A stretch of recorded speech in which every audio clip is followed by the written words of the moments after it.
Hey all, it's Anosis, and this is finally now the Game of the Year show for 2023, and this is for the this is on the 23rd of December. So yeah, that's quite a bit of a delay from having planned to do it on the 12th of December. So it's basically from that's Tuesday last week and stuff that. So yeah, because this still counts as being the week, right? Because Monday, Tuesday, Wednesday, Thursday, Friday, Saturday, and Sunday is all part of the week, and stuff that. Not like in some weird countries they're like, oh, if you're talking about when you're on the Saturday, then you talk about when you say last week, then you're just mentioning like the Friday and the Thursday and the and stuff that, and that seems like weird instead of like meaning the previous the previous last week and stuff that, like, oh, the week ends on Friday. No, it doesn't. But in certain countries it apparently does. But anyway, so yeah. Anyway, so I had to delay it a bit. First I was worried about my voice, and stuff that my voice was gonna break entirely, and then I had a bit of stomach issues and stuff that, which I generally tend to get during the winter sometimes, and stuff that. And I didn't want to like strain myself and then actually get really sick, because often I don't get sick very often, but when I get sick I get really sick, and stuff that. And that can be a bit bad. Yeah, my beard is getting quite a lot of grey now, which is good, because I want to have like the grey beard and stuff that, because that's gonna look pretty amazing and stuff that once it's like full and stuff that, and stuff that, because yeah. But anyway, so I actually finished the list today because there were some things, and right, I didn't expect this game to get DLC like this late and stuff that it was the DLC for a game that came out on the 18th of December, I believe, is when the DLC came out, and I got the DLC for the game yesterday, but I've already done everything pretty much in the DLC.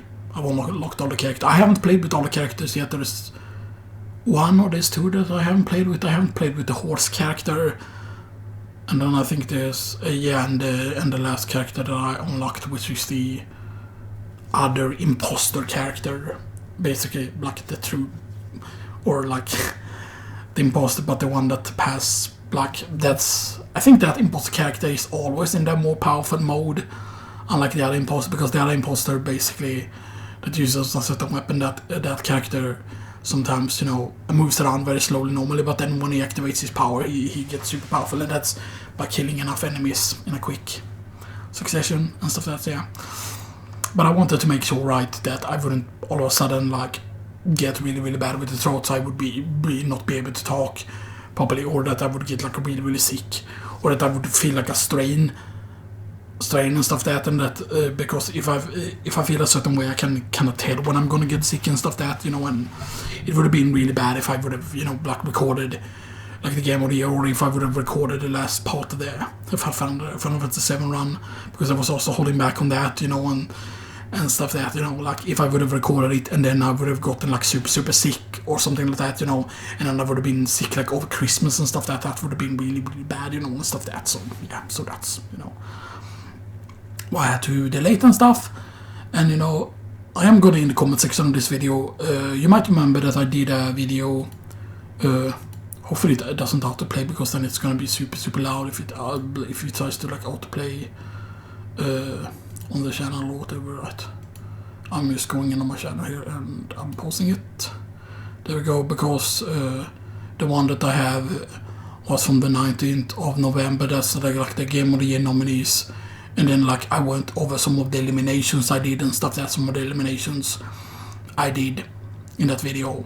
So that I went over some of the eliminations on the 19th of November and stuff that, because then I went over some games that got eliminated and stuff that, and stuff that. And in that video, in the comment section, I posted a bunch of things, because I had the elimination post here, like Game of the Year 2020 elimination rounds, top 17 list aside, because it was only going to be a top game, and then there was one round of eliminations, and then there was 28 survivors after the first round of eliminations, and there were 12 games eliminated, and then there was a round 2, and that was 11 games eliminated, and then there was 17 survivors, and that was gonna be the top list.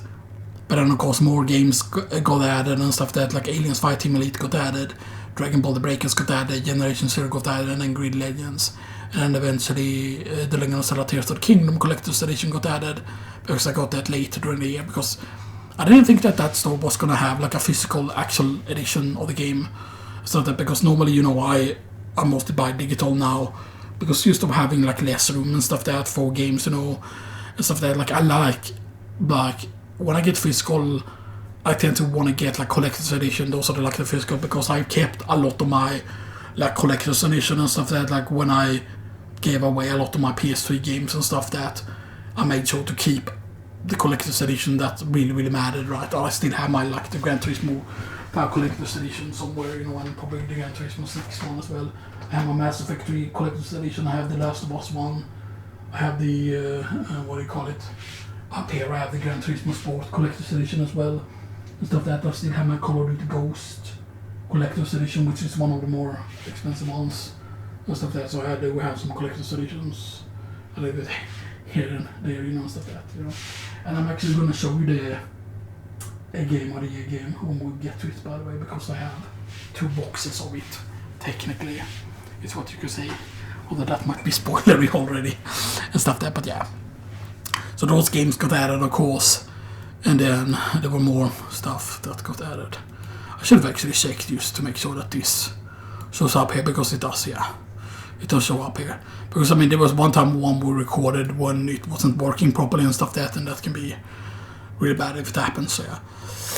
And then, of course, there were 2 more games added after that, which was the Lego 2K Drive as well, and Power War Simulator, because those came out in December, actually.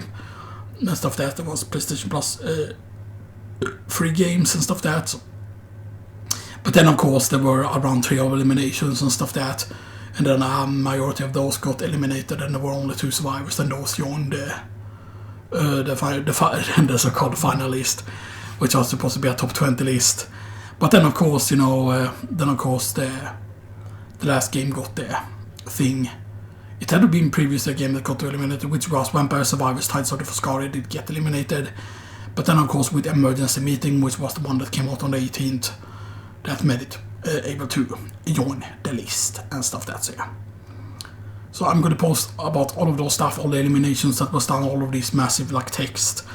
And then we'll probably go into several posts, because otherwise it could be a massive like wall of text, because there's a lot of text to it and stuff that, because there was a lot of like games and stuff that, like a lot of decisions and stuff that, you know, and you know, it was good, of course, that I kind of waited. I should have thought about that, because actually the first DLC for Vampire Survivors, which was, you know, Legacy of the Moonspell, or Legacy of Mount Moonspell, that was the like Japanese inspired one, like inspired by I think Mount Fuji, if I'm not mistaken, stuff that, because it's a holy mountain and stuff that, you know, and you know, like they have some, I would say they have some Tengu enemies and stuff that, like, which are like, there's a higher class demon, I believe. Tengus are technically like higher up in the demon hierarchy and stuff there, because like they have a lot of cool lore about like stuff about like demons and other stuff in Japan and stuff that, you know. But it kind of explains like some of the Pokemon stuff and stuff that, like with how some of the Pokemon like ghost things are very like the ghosts in the Pokemon games are not nice, so to speak. Whatever, right? Which will like make sense when you think about some of the like the myths and stuff that in Japan and stuff that. So yeah, and I don't know like the myths like very well and stuff that. So yeah, so I'm not gonna like, you know, because I'm probably wrong about everything, you know, stuff that's yeah.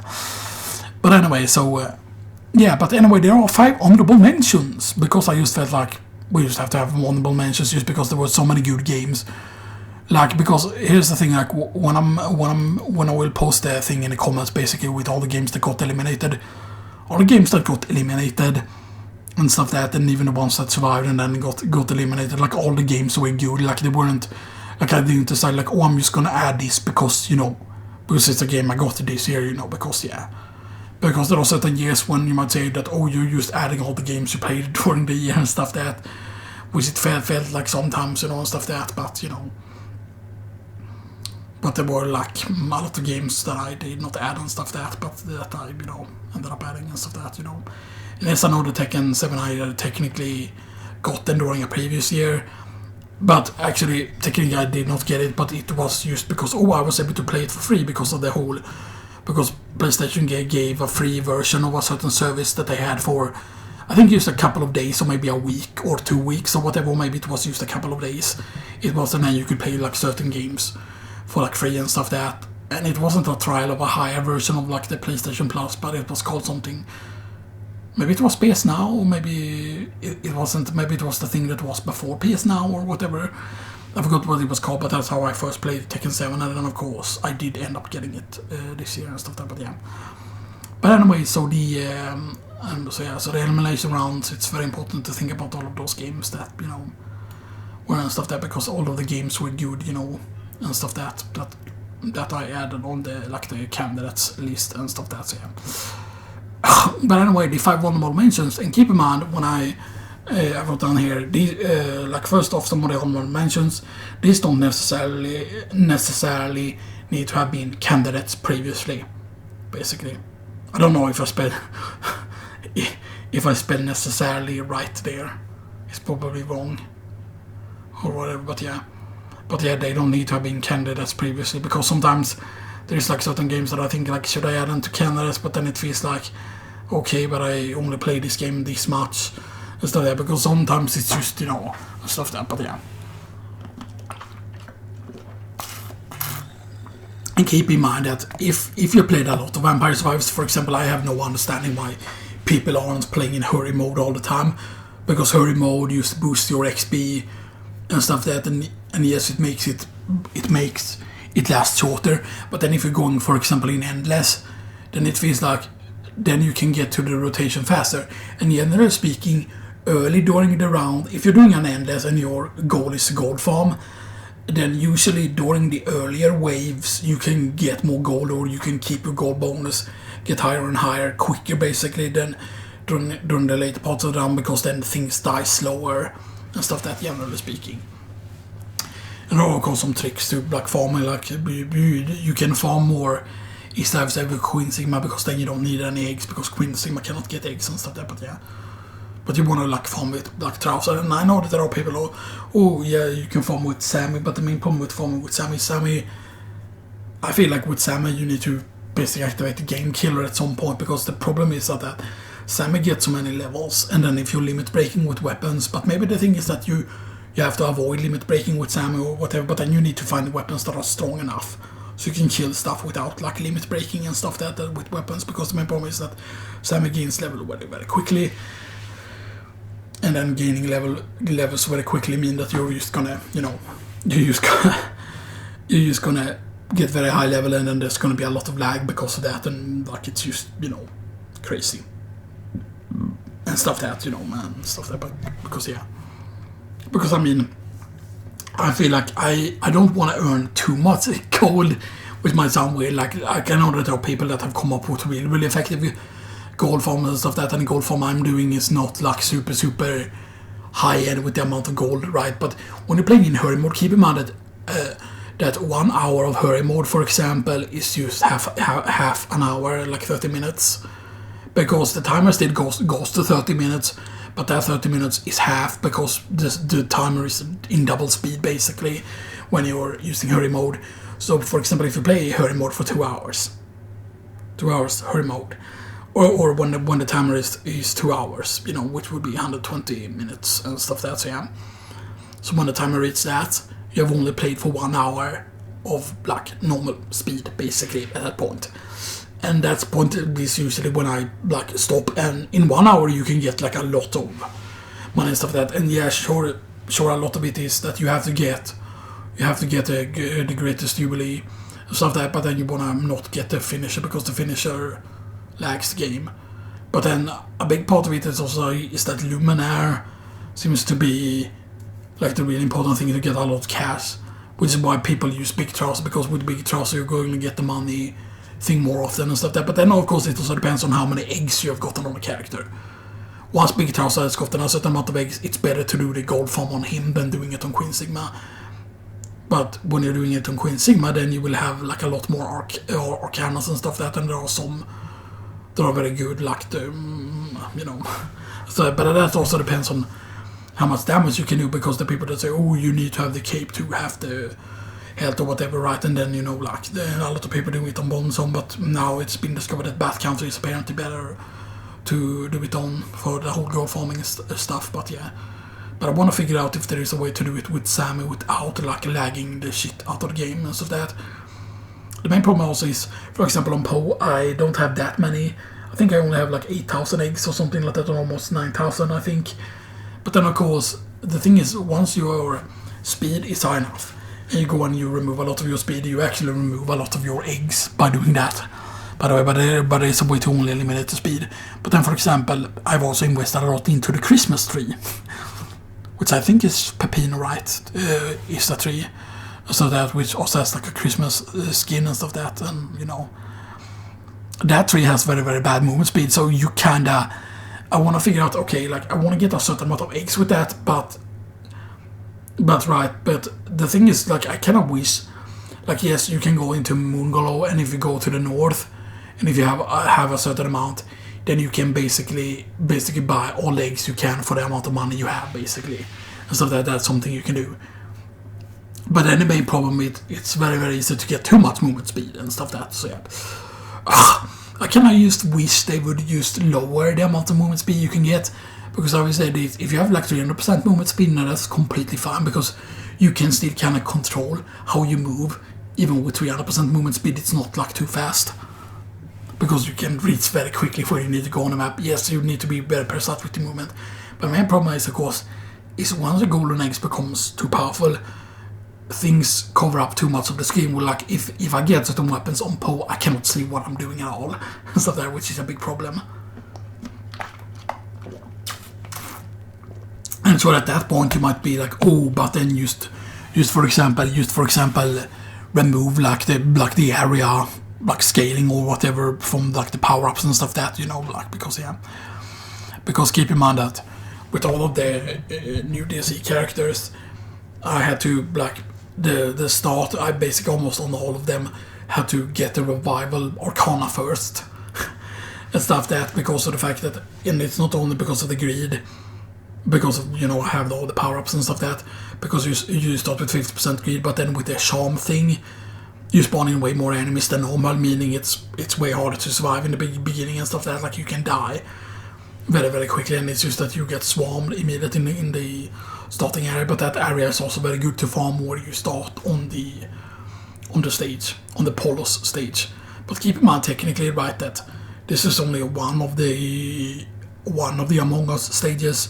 There are like 4 other ones, I think, or because I looked it up basically yesterday and stuff. That, like, I looked up what other stages looked up. And I looked up what other potential characters could be, but I don't know if they could add like another second DLC, like Emergency Meeting 2, or call it something else, right? Because I would love to see more of the stages. I would at least like to see the first stage that they had, like the ship stage when you're on the ship and stuff that, because that stage feels very like special and stuff that stage, you know, and stuff that. So yeah, and it feels like a lot of the classes that you get here, or in the Vampire Survivors, the characters you get are based on the different classes that they introduced in the game at some point. Although the sheriff is missing for whatever reason. I don't know what the sheriff would have had for weapon, you know, like, just a gun, or maybe a badge or something like that. Maybe it would be some sort of passive that would do something, you know, but yeah. But anyway, let's go to 5 honorable mentions. So World of Warcraft Classic Season of Discovery, which is WoW Classic SOD, and then there's 5 honorable mentions, so that was the first one. The second one is Crisis Core Final Fantasy 7 Reunion on the PS5. I should add PC actually to that, to the World of Warcraft thing there, to PC. There we go. The keyboard, or whatever, right? Not the keyboard. The keyboard is higher up, so I need to stretch to reach it. And that's just because I want to have the microphone in the middle, so I can aim it properly and stuff that. Yeah, I still have the stock on the microphone because that's better than nothing, you know, and stuff that, which is funny. But yeah, Crisis Core Reunion, Number 3, Dragon Ball Xenoverse 2 with all the DLC so far. So I didn't get all the DLC for it immediately, and that's of course a PS4 game, but it works on the PS5, right? Because not all the PS4 games have PS5 upgrades and stuff like that. And like I played a ridiculous amount of Xenoverse 2. You know, I have one character of all the races in that and stuff like that, right? And I might even have a male and a female of every race, maybe, even if I remember correctly, but yeah. But yeah, Xenoverse 2 is just amazing. Like, the story mode is actually really, really good, and then, you know, it's like pretty lengthy as well, you know, like a lot of stuff to do to it. A lot of people still play it, you know, and stuff like that. And it's crazy, right, that they've added more like DLC, like, because yes, when the movie that came out a while ago, like the superhero movie, the one with the Gemma and okay, well, I forgot what the other one was called. Like, Gemma was one of them, because they were both androids, but they were like super androids, kinda, if that makes sense. But yeah, then at number 4 here we have Pokemon Scarlet and Violet, specifically Violet, because that's the version I got for the Switch. And then number 5 for the honorable mentions, we have Mario Kart 8 Deluxe Wave 4 to 6, because those are the waves that came out this year. And all of those waves were, of course, quite good. So yeah. And those are the 5 honorable mentions. But before we get into the actual game of the year, 2020 top 21 list, one being winner as always, I want to show you a few things. First off, this is the Mario mug. This is the Mario mug. So you can see Mario there. There, and then you have here. I need to remember that it's reverse. So you can see there, yeah, 2017. I did not get it during 2017, but they recently had it. Or they had it in, I think I got this in November, or maybe in October, maybe even. I still there, but I wasn't able to do a video on it right away. And here is the box for it. Here's the box the call was in. Basically it was held, there was basically like a thing here. So it was held up, because these things were like up and stuff like that, and holding it in place in this and stuff like that, so yeah. And you can see here, official 10-ounce mug, there's the Nintendo stuff there, side there, and stuff like that, so yeah. So yeah. So yeah, so that was pretty cool, you know, pretty happy with that. And then we have this. This is a snack that I discovered recently. The first time I got the McVitie's thing, I didn't get the correct thing, or I didn't manage to find the correct thing. I managed to only find the digestive ones, because there was the McVitie's digestives, which are similar to these, but they are like less sweet, and the whole oatmeal thing that's in this, or the whole grain thing. These are like whole grain. The digestive ones are a bit different and stuff like that. Now these ones are technically a bit sweeter and stuff like that, but they feel pretty good for your stomach also, because they because I believe that's why the ones that were called digestive was called digestive, because it helps your stomach and stuff like that. Like, it helps you digest and stuff like that. That was the whole point of those type of things. That's why you would eat, you know, stuff like that. So these are pretty top tier. I discovered these because of a certain YouTube channel and stuff like that, and these are pretty good, right? I kept like one of the a package of that used to be able to show. And then finally I managed to discover a thing. Mates. An old thing, a very old thing. Because this has even started to become a bit yellow. And it's going to be hard to see because it's sharp on the back. It's sharp on the back, as you can see here. It's sharp on the back. It's kind of like a... how to put it? You can see it has like a sharp thing here.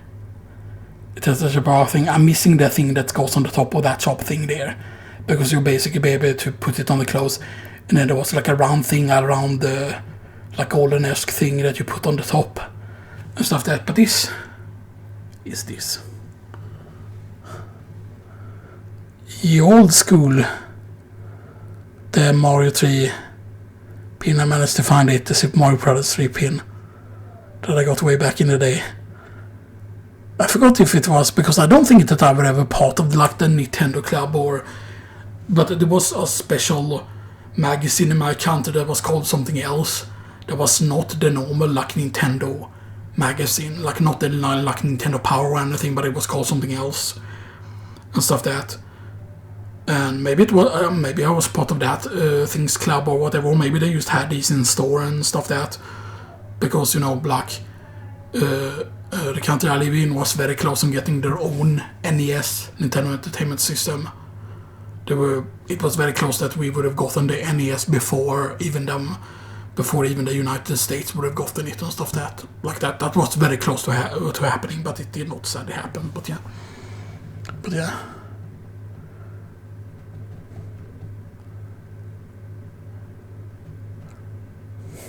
So yeah, it's pretty good to find this actually and stuff that, and it was, you know, because I don't know where it had gone, you know. I know that I had it, you know, and stuff that, but I did not know where it had gone to, and I had to basically search like under the stairs. We have like an extra room there that we have a bunch of crap in, you know, and stuff that, and then we found it there and stuff that in one of the things. Kind of where we had our Christmas stuff and stuff that, like it was weird, you know, that it was there, you know, and stuff that I say, but yeah. But I was pretty happy being able to find that again, you know, because, you know, it's like really special, you know, and stuff that, because yeah. Because it was pretty cool. Like, and I don't remember if I got it like in the store or if it was part of like a Nintendo club or something like that, but yeah, but you know. It is what it is, but yeah. Anyway,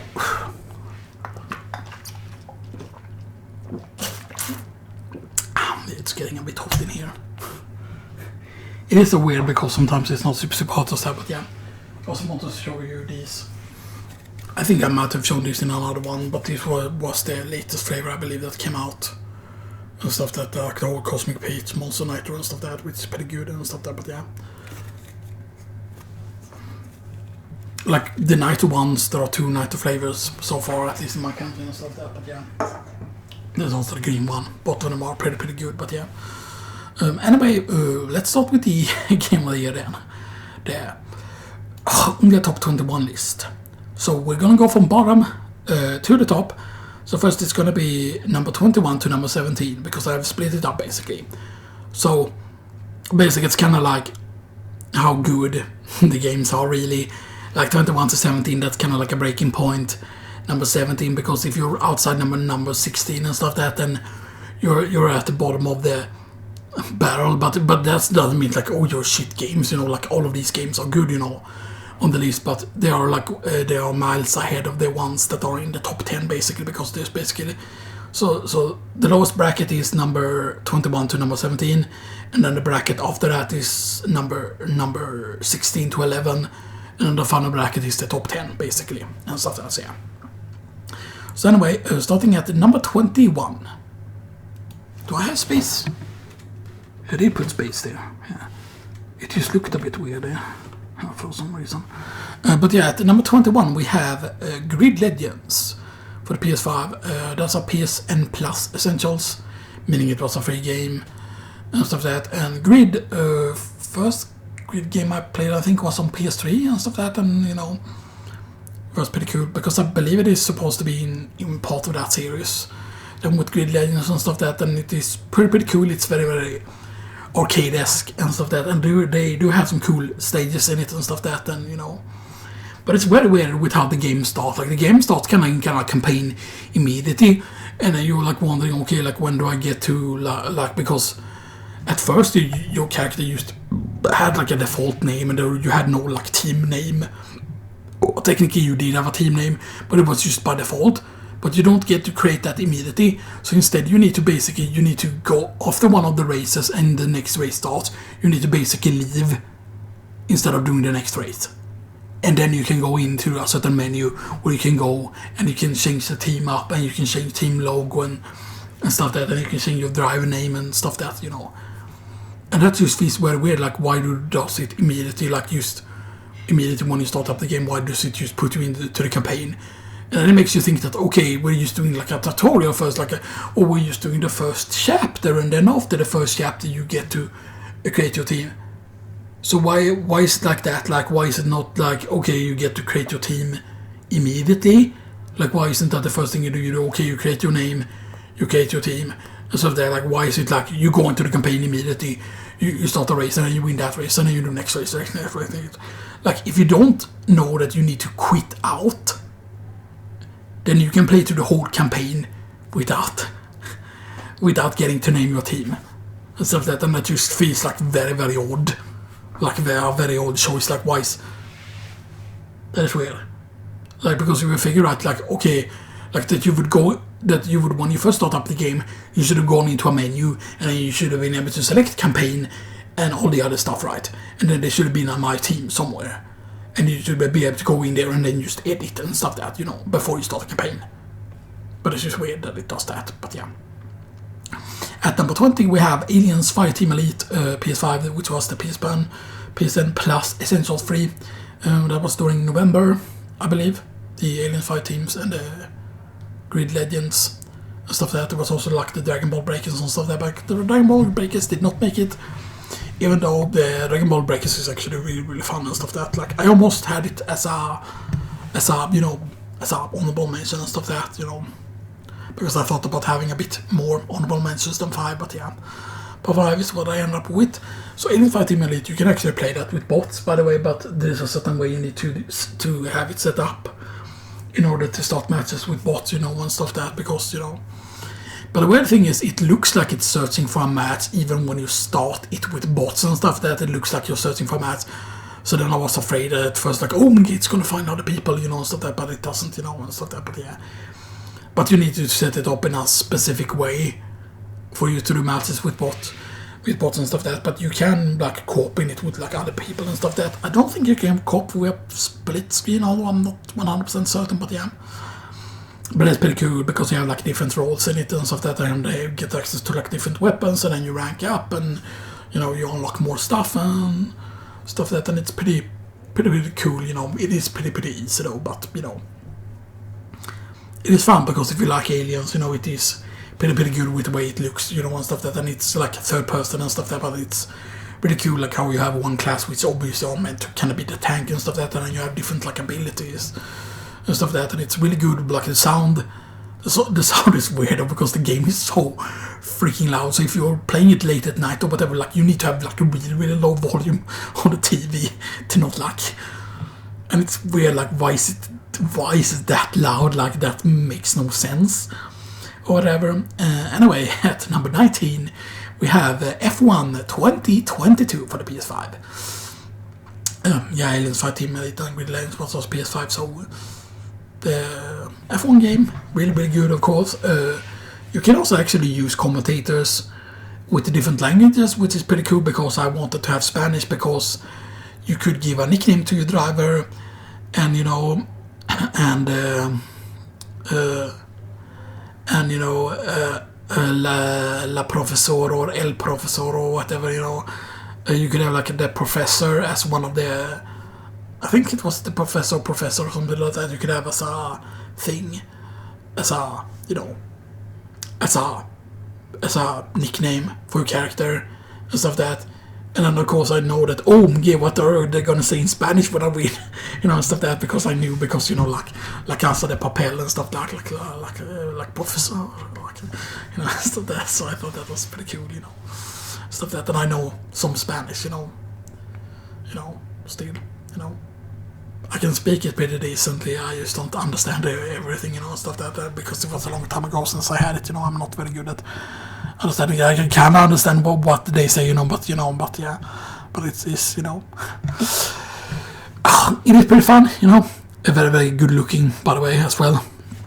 At number 18 we have Teenage Mutant Ninja Turtles Shredder's Revenge, which is first the base game, but then of course I did get the DLC for it, the Dimension Shell Shock DLC. And then it's a very good game, very arcade-esque style in the whole, like almost like old school, like NES or Super NES, like Turtles, like side-scrolling games and stuff. That it's done in a very beautiful art style, very cartoony-esque style. And yeah, and because of the Turtle games being good, I don't know which developers are for a certain other game, because there's a game that's probably going to come out in 2024, which is called Toxic Crusaders, which is based on the Toxic Crusaders like television show, which also I think is based on a comic originally, where there is a cleaner guy, like a janitor, I believe it is normally, and then he gets like toxic waste on him or something like that, and he gets like superpowers and stuff like that. And that game also looks to be in a similar style, in a similar graphical style to the Teenage Mutant like Turtles game and stuff like that. So yeah, but I don't know, like that's not a guarantee that it's gonna be the same like style or whatever. I would almost wish that the people that do have done these Teenage Mutant Ninja Turtles Shredder's Revenge game, that they like get like a license to do like a Power Rangers game, but do it in like in a cartoony-esque style and stuff like that, because that could be pretty great, because there's a lot of different Power Rangers that they could use and stuff like that. So yeah, and maybe you could even have 2D side-scrolling levels where you get to control like the Mega Sword and like Dragon Sword and other stuff, and other robots, and stuff like that could be cool as well. So yeah, not like the Super Nintendo game. Although I don't consider the Super Nintendo game to be that bad, like the first one and stuff that, like the Power Rangers, like the Mighty Morphin Power Rangers, whatever. Like not the one that based on the movie, but the ones that are like the first one that came out, because that one had a bit of a cartoony look to it, and stuff that. I don't know. Yes, it was a pretty short game and stuff that, but it has some pretty cool like music. Although some of the characters were more different and more powerful than others, especially for certain levels and stuff that. So yeah. Stuff that, but yeah.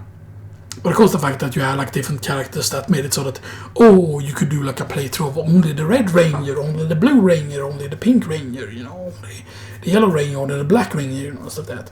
But then of course when the movie licensed game came out, right, that also had like the Green Ranger in it, right? I think.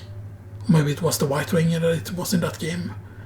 Because there were only 2 Power Rangers games, right, for the like the ones that were in the side-scrolling style, like there were only 2 of them, I think, for the Super Nintendo, if I remember correct, but yeah. Anyway, so the base game and Dimension Shellshock DLC, by the way. The Dimension Shellshock DLC, of course, added 2 new characters, technically.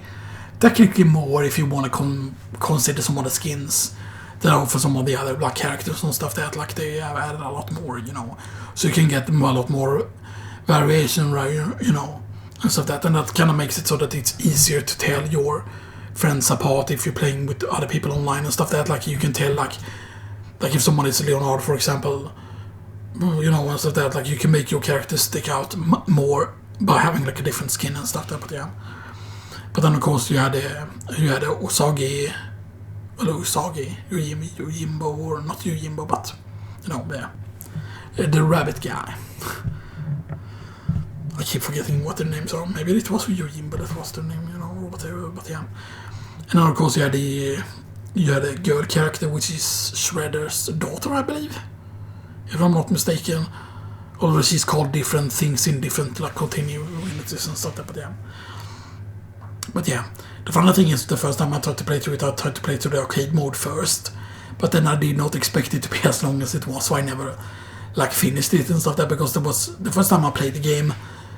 I was like, okay, I'm just gonna go through the arcade mode a bit quick, and then it took longer than I suspected, so I never like finished through it and stuff that, because I thought that the trophies, that the majority of the trophies was gonna be in the arcade mode, but that's not actually where the trophies were. They were actually in story mode, so that felt like really weird to have to go through the story mode, which is the map screen and stuff that with the things, And there is a thing to power up all the characters in story mode.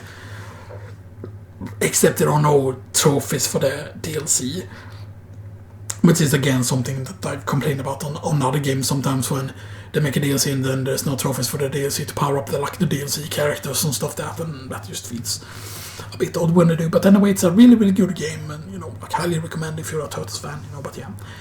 And at number 17 we have Resident Evil 4 Remake, Mercenaries mode.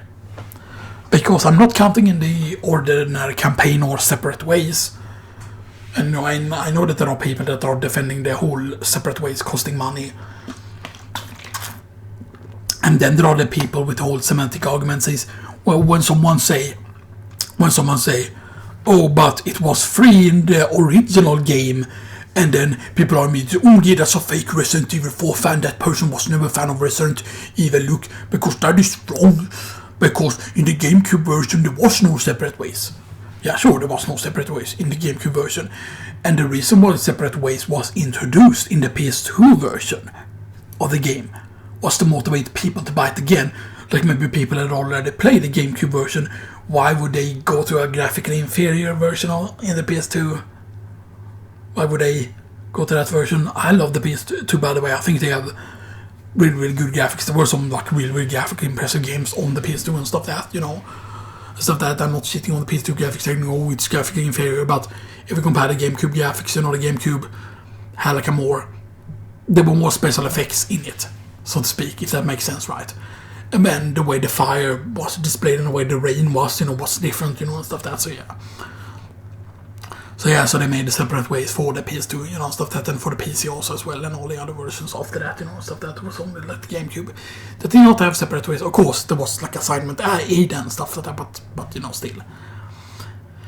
But the thing is that, yes, separate ways, yes, you got it for free with the PS2 version and stuff like that, but yes, you had to pay for the PS2 version. But keep in mind then, of course, there might be certain people that did not have a GameCube. They only had a PS2. So those people were able to get the PS2 game and not having to have paid for the GameCube game and then get the separate way for free. And I know that there are so many people that say, oh yes, it is worth costing money and stuff that. And I feel like there are like people out there that are like, sure, I will say this. Yes, separate ways is, I would actually consider, yes, separate ways, in my opinion, yes, it's better than the base game, in my opinion. Separate ways, because it's shorter. Because here's the thing, right? Yes, it is fun with a really, really lengthy campaign for the Resident Evil 4 remake that is fun and everything. But then sometimes it can feel like you drag it out too much. Yes, I understand, like, yes, new content is good and stuff that, but then like separate ways shows that, yes, that campaign is a lot faster and stuff that to go through. But it's really like very, very tight in action. More still for a short time action. It feels like like the tempo of it is better, like it's, now it's calm for a while, do action, calm action, or like action calm, and stuff that, so it does that very well, and stuff that, But then of course, if you consider just the mercenaries mode, right, because I don't like all the things they did with the story and all, like how some of the characters are portrayed.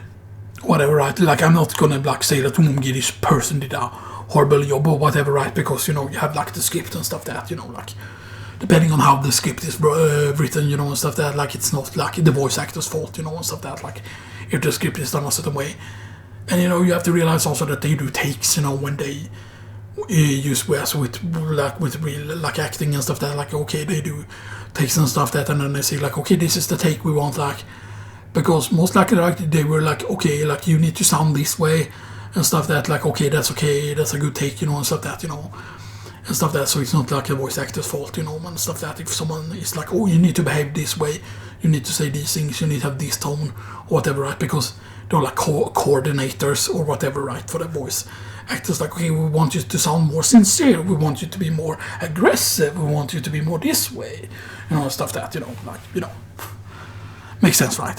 But yeah. But keep in mind that for the mercenaries mode, you don't need separate ways to get even like the separate ways style character, like for example the Ada character, and the Ada dress character for a mercenaries mode. You don't need to have separate ways installed to be able to play with those characters or the other characters that got that, because when they added the new characters in Mercenaries mode, they added of course Ada, they added the dress Ada, those are two separate characters. Then they added Mafioso Leon, or basically Pinstripe Leon, the pinstripe suit, which has the Chicago typewriter, not infinite ammo Chicago typewriter, but he has the Chicago typewriter, which kind of still slaps. Even though the damage is not, I think it's not fully upgraded, but it's like still slaps in damage. And Leon still has his very, very good. He's very good, when you activate the with the triggers. What do you call the analog sticks when you press them down and stuff that when you activate that. So yeah, I found that you actually kind of want to have your aiming as high as possible, because that just makes it more similar to the PC version and stuff that in terms of aiming. That actually makes the aiming easier. But it's also easy to just have the aiming set to much so that so that the camera moves down too much and you can kind of induce motion sickness with that. So you have to be careful how much you do. But I feel like one strategy I feel like is not, if you're not good with the handgun and you're not good with stunning them in the head and then doing the whole melee combo, you don't need to do that to get high scores. You can use, for example, with Leon, just throw away his pistol and then just go all out shotgun and just like run around, and because it's gonna drop more shotgun ammo that way. So the trick that's kind of in RE5 kind of works here as well for the mercenaries mode, that you get rid of all the other guns or whatever, and then you use a shotgun, for example, and then you will get more shotgun ammo and stuff like that. But yes, there is a risk of running out and stuff like that, but still, it's very, very cool. And you know, Leon gets grenades also as well, so yeah, and then of course Wesker, of course, as a character as well, but yeah. But yeah, because I consider Resident Evil 4 remake worth getting used to get access to the Mercenaries mode. But I kind of wish the Mercenaries mode could have been sold on its own. I kind of feel like it could have been, because the Mercenaries mode is actually that good and stuff that. And I thought about putting it up higher and stuff that, but I felt like I didn't want to reward the Resident Evil 4 remake game for the other modes, for like the normal story. I thought about actually adding separate ways to this as well, counting in separate ways, because I consider separate ways to be way better than the main campaign, of course. Stuff there, because separate ways, yes, it's shorter, but it shows like, okay, you don't need to have it like super long. Yes, it's nice that they added stuff and stuff that, and of course separate ways added a lot of the stuff that was missing and stuff that, which is nice and everything. But yeah, anyway, then we move up to the next bracket, which is the number 16 to 11 bracket. And at number 16 we have Age of Empires 2 Definitive Edition, Return to Rome and the Mountain Royals DLC. So those are the two DLC that came out this year. Return to Rome, of course, gives you Age of Empires 1, but in Age of Empires 2 engine, and there are some things you can do in it that you couldn't do in Age of Empires 1. And the campaign that it came out with first, all of those campaigns were actually unique for Return to Rome, because none of those campaigns were based on campaigns from actual Age of Empires 1.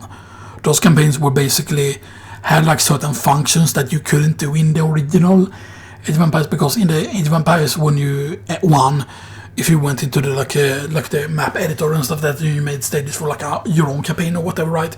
There were limits on what you could do, and there were certain things that you could not do in that you could do in Age of Empires 2, for example. That it seems that they made that campaign. I think there were 4 campaigns or 3 campaigns or something like that in Return to Rome, and all of those campaigns were of course new for the Return to Rome. And of course there was very early on, there was like a voting thing where you could vote for some of the campaigns that you wanted to see return, and there were some campaigns that were they added some of the old stuff from Age of Empires 1. They added like the tutorial, like a Greek campaign, I believe it is, and then they added a few more, and then there was some voting ones for at least 2 or 3 more campaigns and stuff like that, so they have added more to that over time. And Return to Rome also gave you the Romans as a faction in Age of Empires 2 as well, so that it was really, really good. And of course later on came the Mountain Royals DLC, which remade the Persians, or updated the Persians, rebalanced the Persians and stuff like that. And Persians actually got a new, technically, you can say it's a unique unit, but it's not really a unique unit, but it's basically their replacement of the Paladin and stuff like that, their Paladin replacement. Which the funny thing is yes, they still have access to Cavalier, because Cavalier doesn't get replaced by this new unit, because it does count as a unique unit, I believe, and stuff like that. Say get, and stuff like that. And the Mountain Royals also came with 2 other factions, I believe. I believe it was 2. I forgot what they were called now. I did remember it it was Bulgarians and Georgians, right? Bulgarians and Georgians, I think it was, yeah. And I think it might have been 1 more after that, but yeah. But anyway, it's really, really good, of course. I haven't been able to play it as much as I've been wanting to, because, sometimes it's just, sometimes finding time to play everything, and stuff that is just, just a bit annoying, but yeah. Because I don't want to take too long here, because I don't want to break my voice too much, so that's why certain games I will talk more about. At number 15, we have Brock, the Investigator.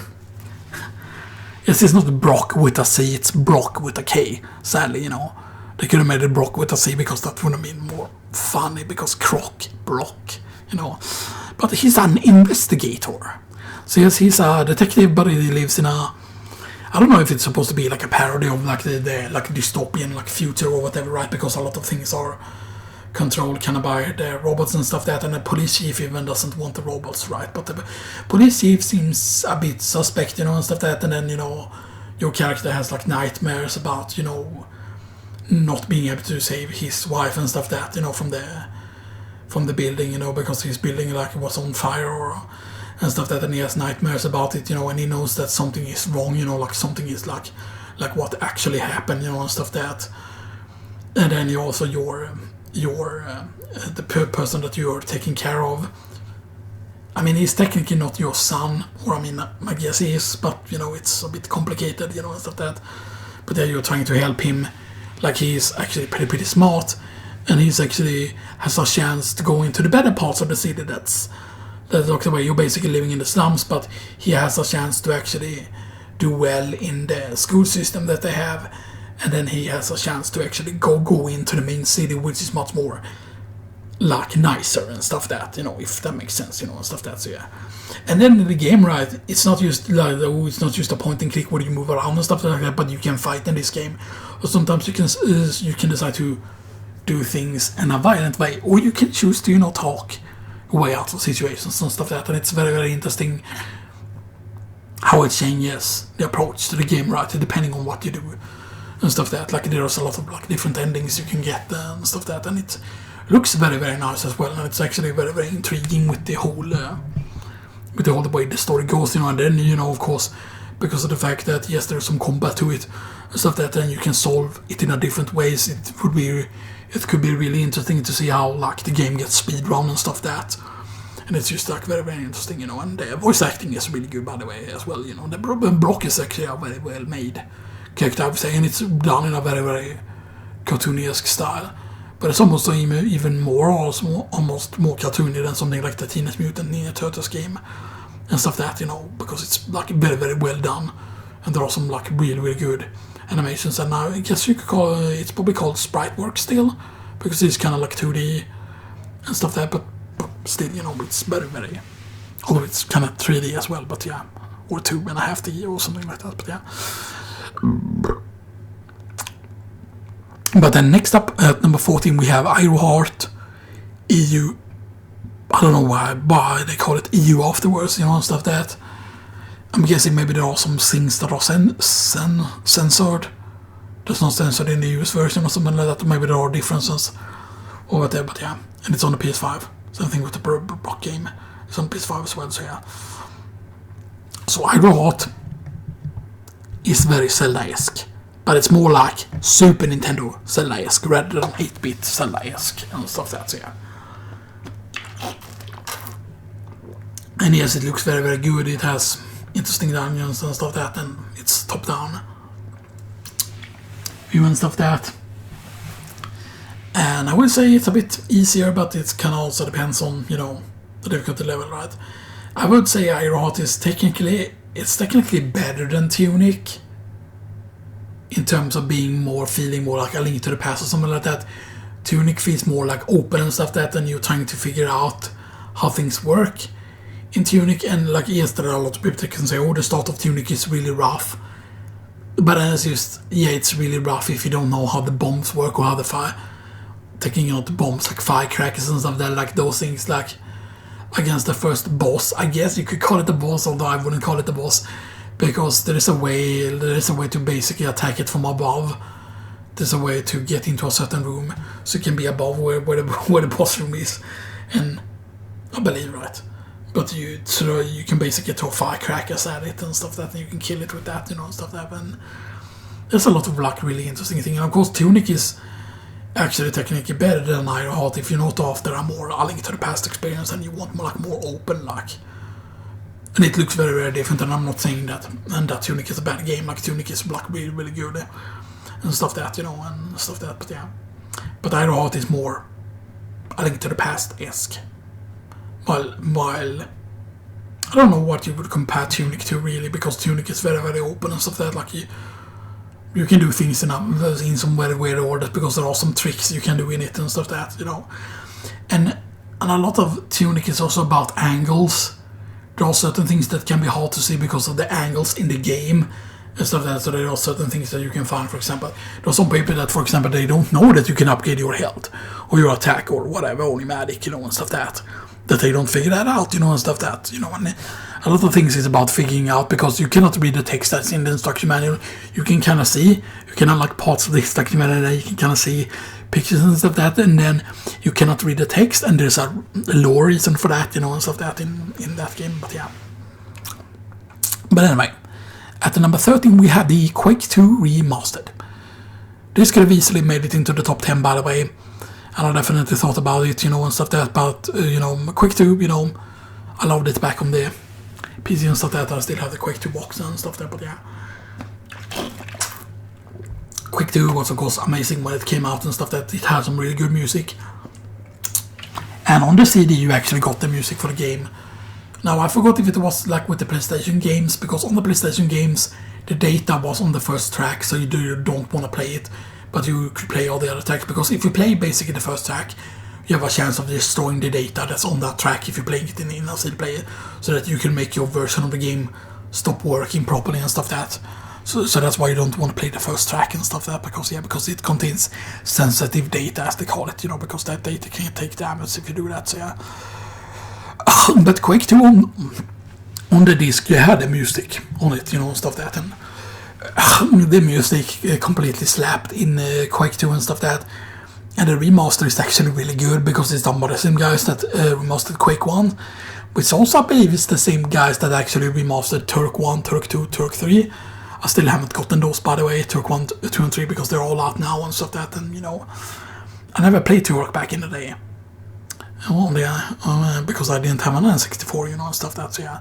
Because I went the PlayStation route instead, and stuff like that. After the Super Nintendo, I went with the PlayStation. I went NES, Super Nintendo, technically I had an Amiga 500 at the same time as the Super Nintendo, or after the NES or whatever, right?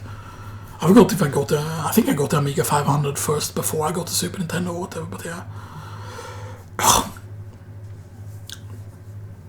And of course I would still play the Amiga 500 sometimes over the Super Nintendo sometimes, and stuff like that, but yeah. But then of course I got the PlayStation, and of course after the PlayStation 2, and then like the GameCube at the same time, or not at the same time. The GameCube I got a lot later. Or I think I got the Xbox before I got the GameCube, actually. The GameCube was the last one that I got and stuff like that, but yeah. Which is a bit weird, I think. But yeah. And then of course, that's not like counting the handhelds, because my first handheld was actually the Game Boy Advance SP and stuff like that. The tribal one. I think that was first. I think I got that before the PSP, or maybe I did get the PSP first, and then I later on got the Game Boy Advance, because I realized that with the PSP I actually liked a lot of the games for it, and then I realized, oh hey, maybe it's worth getting the Game Boy Advance and stuff that, stuff that. I never managed to find Metroid Fusion for it, I only managed to find the Hold Zero mission for it, stuff that. And there was some NES classic game I got there, like the Zelda game on it and stuff that. I didn't have that many Game Boy Advance games, sadly, and stuff like that, but yeah, I did get the Link to the Past game also, that was pretty good, and stuff like that, but yeah. So yeah, next up at number 12 we have Graveyard Keeper for the PS4.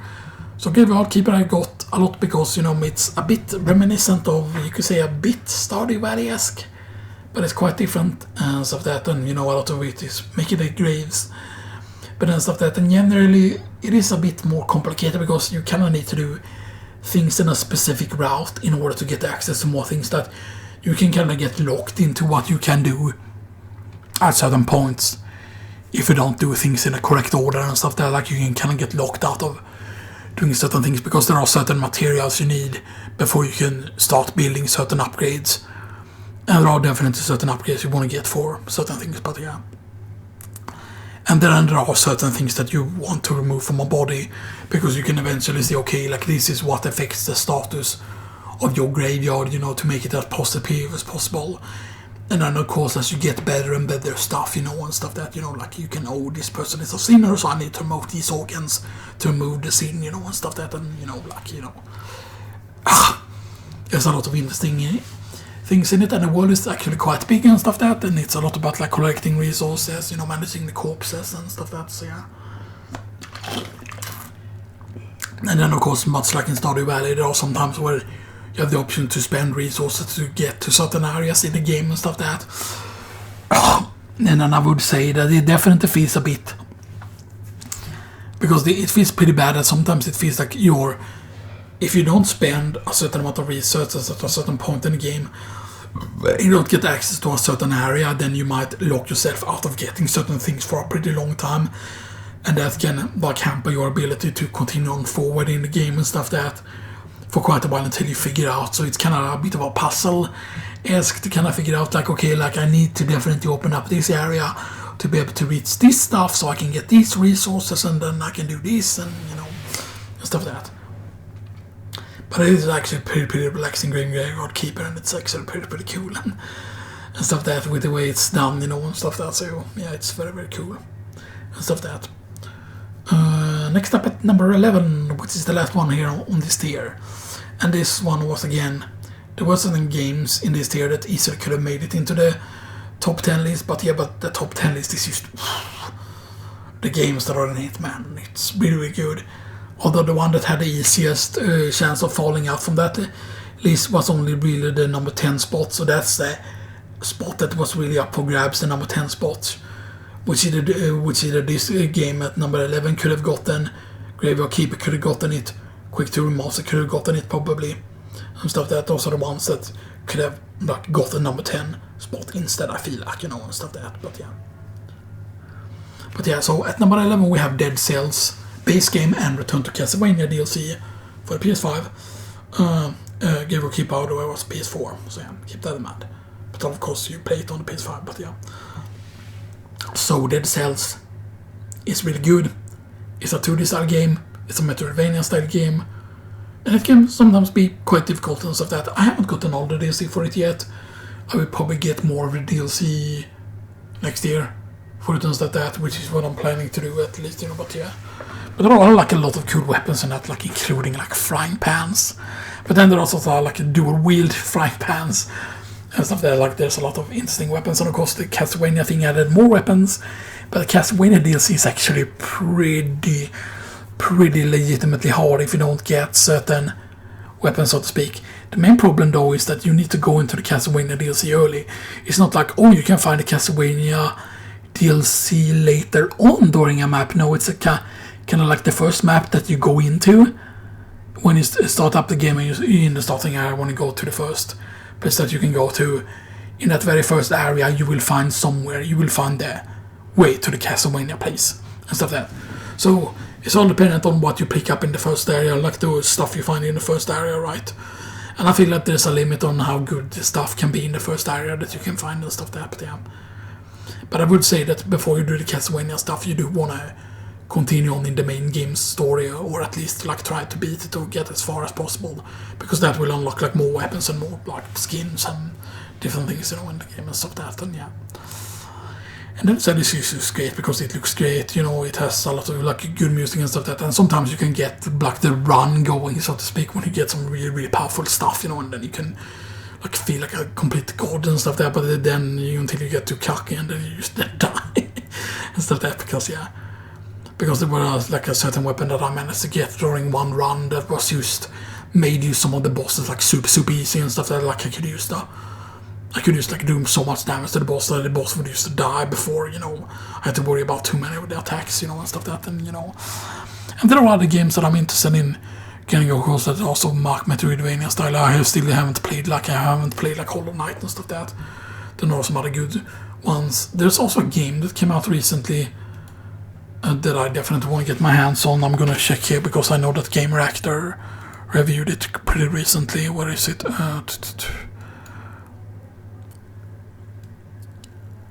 Is it not here? No. It's not on the first page. It's on the second one, I think.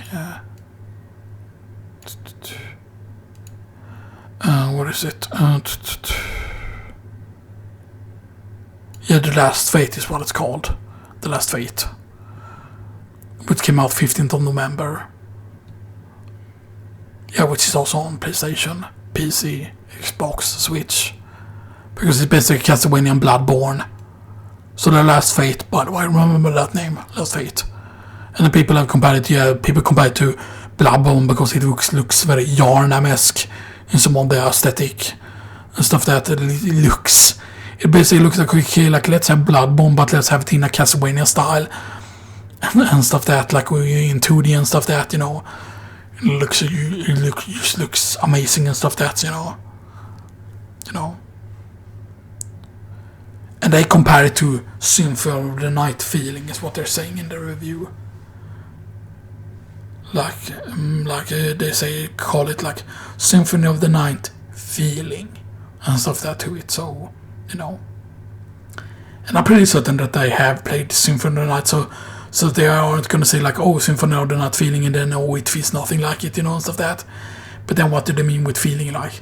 Do they mean like, okay, the gameplay feels like it, or do they mean like the controls feels like it, you know, and stuff that, you know? But it definitely seems like, definitely like sticks out and stuff that, so you know, there are some games to really look out for, you know, and stuff there, but yeah. Now we're finally into the top 10 games for this year, so yeah. Hope you're all excited and stuff that, you know. Hope you're all excited. But yeah, so there's 10 games and stuff that, the top 10 list, of course. But yeah, so at number 10 we have Diablo 4 for PC. I could say the version that I had on the game because it was the digital deluxe version. It was not the ultimate edition and stuff that, and I forgot it was called, if it was called digital deluxe, I forgot exactly what it was called. But yeah, but there was a lot of people that spread like false information that, oh, the early access, what was it 4 days early access? Or was it longer than that, or was it 7 days early access? I forgot. There was a certain amount, basically you could play the game earlier, basically than the other people and stuff that, when you got access to it and stuff that. And I got it late or early in June, because I basically recorded a VOV recording session I did back in June, that I still haven't uploaded here, by the way, on the 1st of June.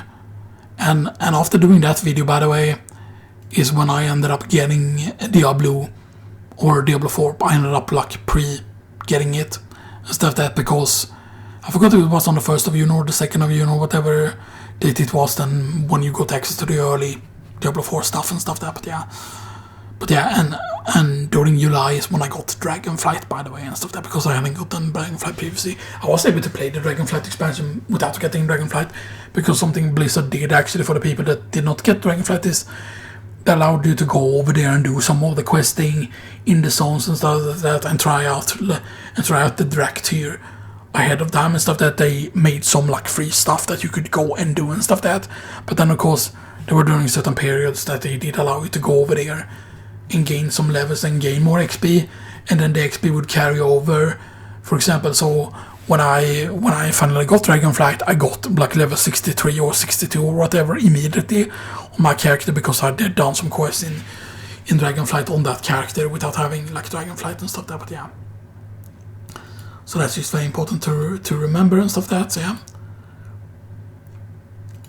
that's just very important to remember because of that. So yeah.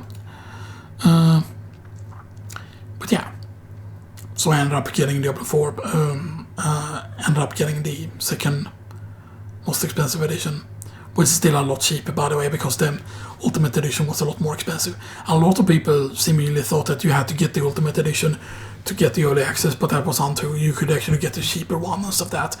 So there were a lot of people that I think were just stupid, that just thought that, oh, okay, you have to get the most expensive edition to get the early access, and then they pay for it, and then they got really, really mad and stuff like that because of that. And stuff like that because they never realized that like the cheaper edition, and I think it was only like 10 US dollar cheaper. I think it was. There was only a $10 US difference, I think it was. Because I think the base game was something like 69, almost 70 euros, right? Because it was not like 59, not euros, I mean dollars, right? $59, right? Or $60, right? Or was it $70 for the base version, and then the next version was 80, and then the most expensive was like something like 99. So I think it was 99 for the most expensive, 89, and it was 79 for the base version. Was it 69 or was it 59, 69, 79? Yeah, I do remember the Ultimate being like very, very expensive though and stuff that. So it definitely felt like that. Didn't feel like it was worth it, stuff like that, but yeah. I'm sure I haven't played Diablo 4 the most. I still haven't got the max level at it, because I haven't had enough time, and maybe that's why I have been enjoying the game more, because I've been going through it slowly and I've been playing some of Season 2. I never played some of Season 1, and I did activate my Season Pass for Season 2, of course. And I kind of need to go back and play that, because it's gonna end. This season is gonna end sometimes in January. It is, I believe, or maybe in February. I kind of hope that they could extend it a bit, just, because, I want to make sure that I get as far on that battle pass as possible, just so I can get more of the cosmetic stuff and stuff like that, but yeah, stuff like that, so yeah. And I hope whenever the next expansion comes out that it can give you one of those passes for free, or whatever, or maybe have maybe they could used to have a subscription service that you could, you could pay a certain yearly sum, and then you would get the battle pass for each and every single season. You would just activate the battle pass immediately each new season, basically. So that, and maybe it would be an accelerated battle pass or whatever, right?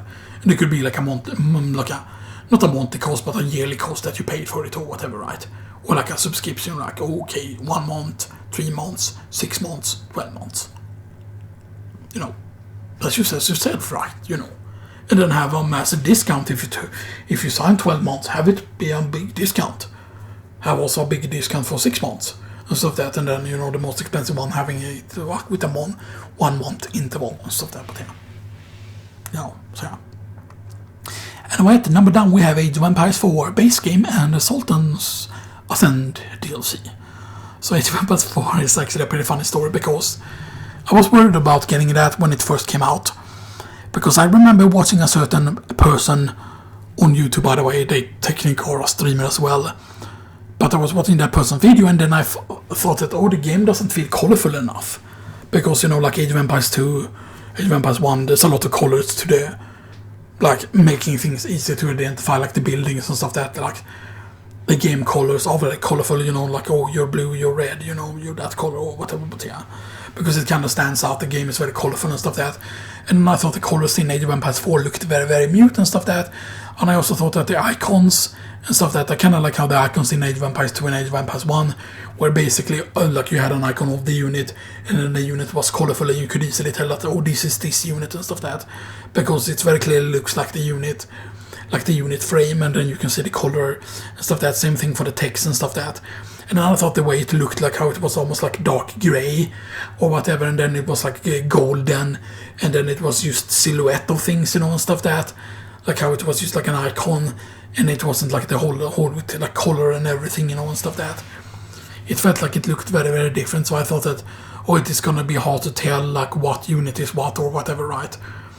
But I can happily say that that was not the case, right? It's actually very easy to tell what is what and stuff like that, Although there are some buildings that look a bit sus for certain of the factions, basically, and stuff like that. There are certain buildings that are not the easiest to tell, but yeah. But it's actually way more colorful than you might think. That it seems to be that certain people are playing with certain settings that doesn't make the game very colorful, and I don't know why. If they have a crappy screen that they're playing on that doesn't display as much colors or whatever, right? Or maybe they aren't using the warm color settings on their screen or whatever, and stuff that. That could be the case, but yeah. Because the game actually has a lot of colors to it. And I actually really like the way they did a campaign with how they're actually showing you real life stuff as well. That, this battle took place at this location, and then they show you how that place looks like nowadays and stuff that, which is really cool because there are like certain castles that are still there, or ruins of certain things that are still in the modern cities, like ruins from like ye olden times, and stuff like that, which is pretty cool and stuff that, you can see, a building standing out, and stuff that, and, still be what it is, but yeah. Which is pretty cool. Then at number 8 we have Gran Turismo 7.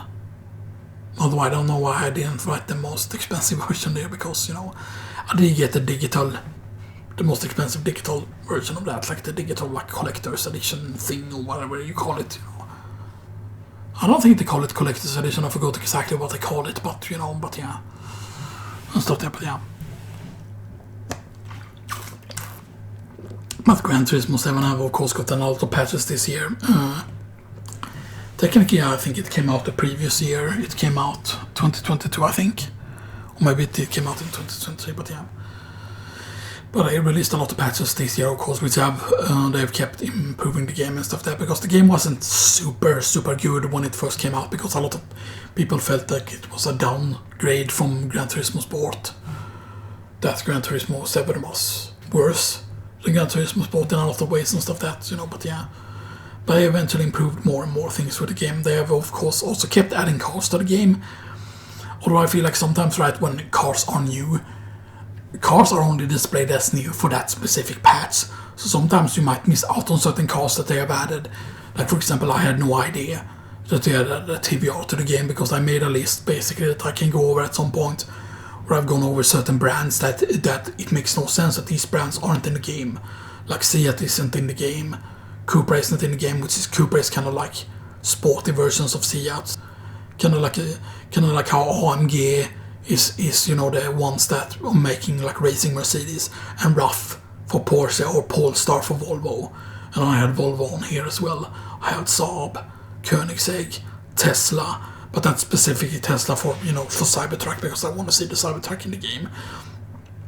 And I know Tesla is already in the game, but then you have Polestar and stuff that, Kia, Dacia, and then we have TVR and stuff that. Because, like, they have some cool cars that have, like, the whole chameleon colors.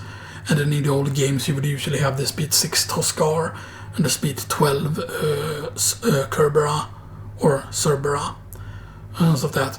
And actually, the Speed 6, the Toscar actually do exist. And stuff that. The TVR exists, yeah, in Cadillac. So, yeah. So TVR is actually in the game. But the thing is that TVR is only in the used car section and stuff that, like, there are certain brands that are in the game, but they are only in like the used car section and stuff that, which feels like really weird. And there are certain other cars that are only like in the Legends section and stuff that, so yeah, so there's, I can understand like why they have to have the used cars being the way it is and stuff that, because, but it kind of feels like they're doing that just to make people play the game longer, because, if people could just get all the cars immediately, it would be boring and stuff that.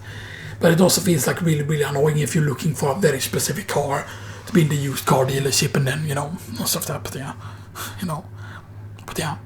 But I also kind of wish that there could be some sort of system where someone could decide to sell a car. Like, to have like an auction system in the game or something like that. Or where you as a player, you could sell a certain car that you have, and then you could set it up for a certain price, and then other players could buy that car, for example. And then maybe if you're looking for a certain specific, like maybe the game would notify you if you have favorited a certain car that, I'm looking for this car. But there's the main problem, right? Favoriting a car, you can only do it if you actually see the car in the Legends car ship. So, you wanna, like, because I believe the Escudo Pax Peak, the Suzuki Escudo Pax Peak, the one that was in Gran Turismo 2 at first. In order to favorite it, it needs to show up in the Legend dealership in order for you to favorite it. So you cannot favorite it without that. I think, at least. Because that seems to be very weird, like why aren't you able to favorite?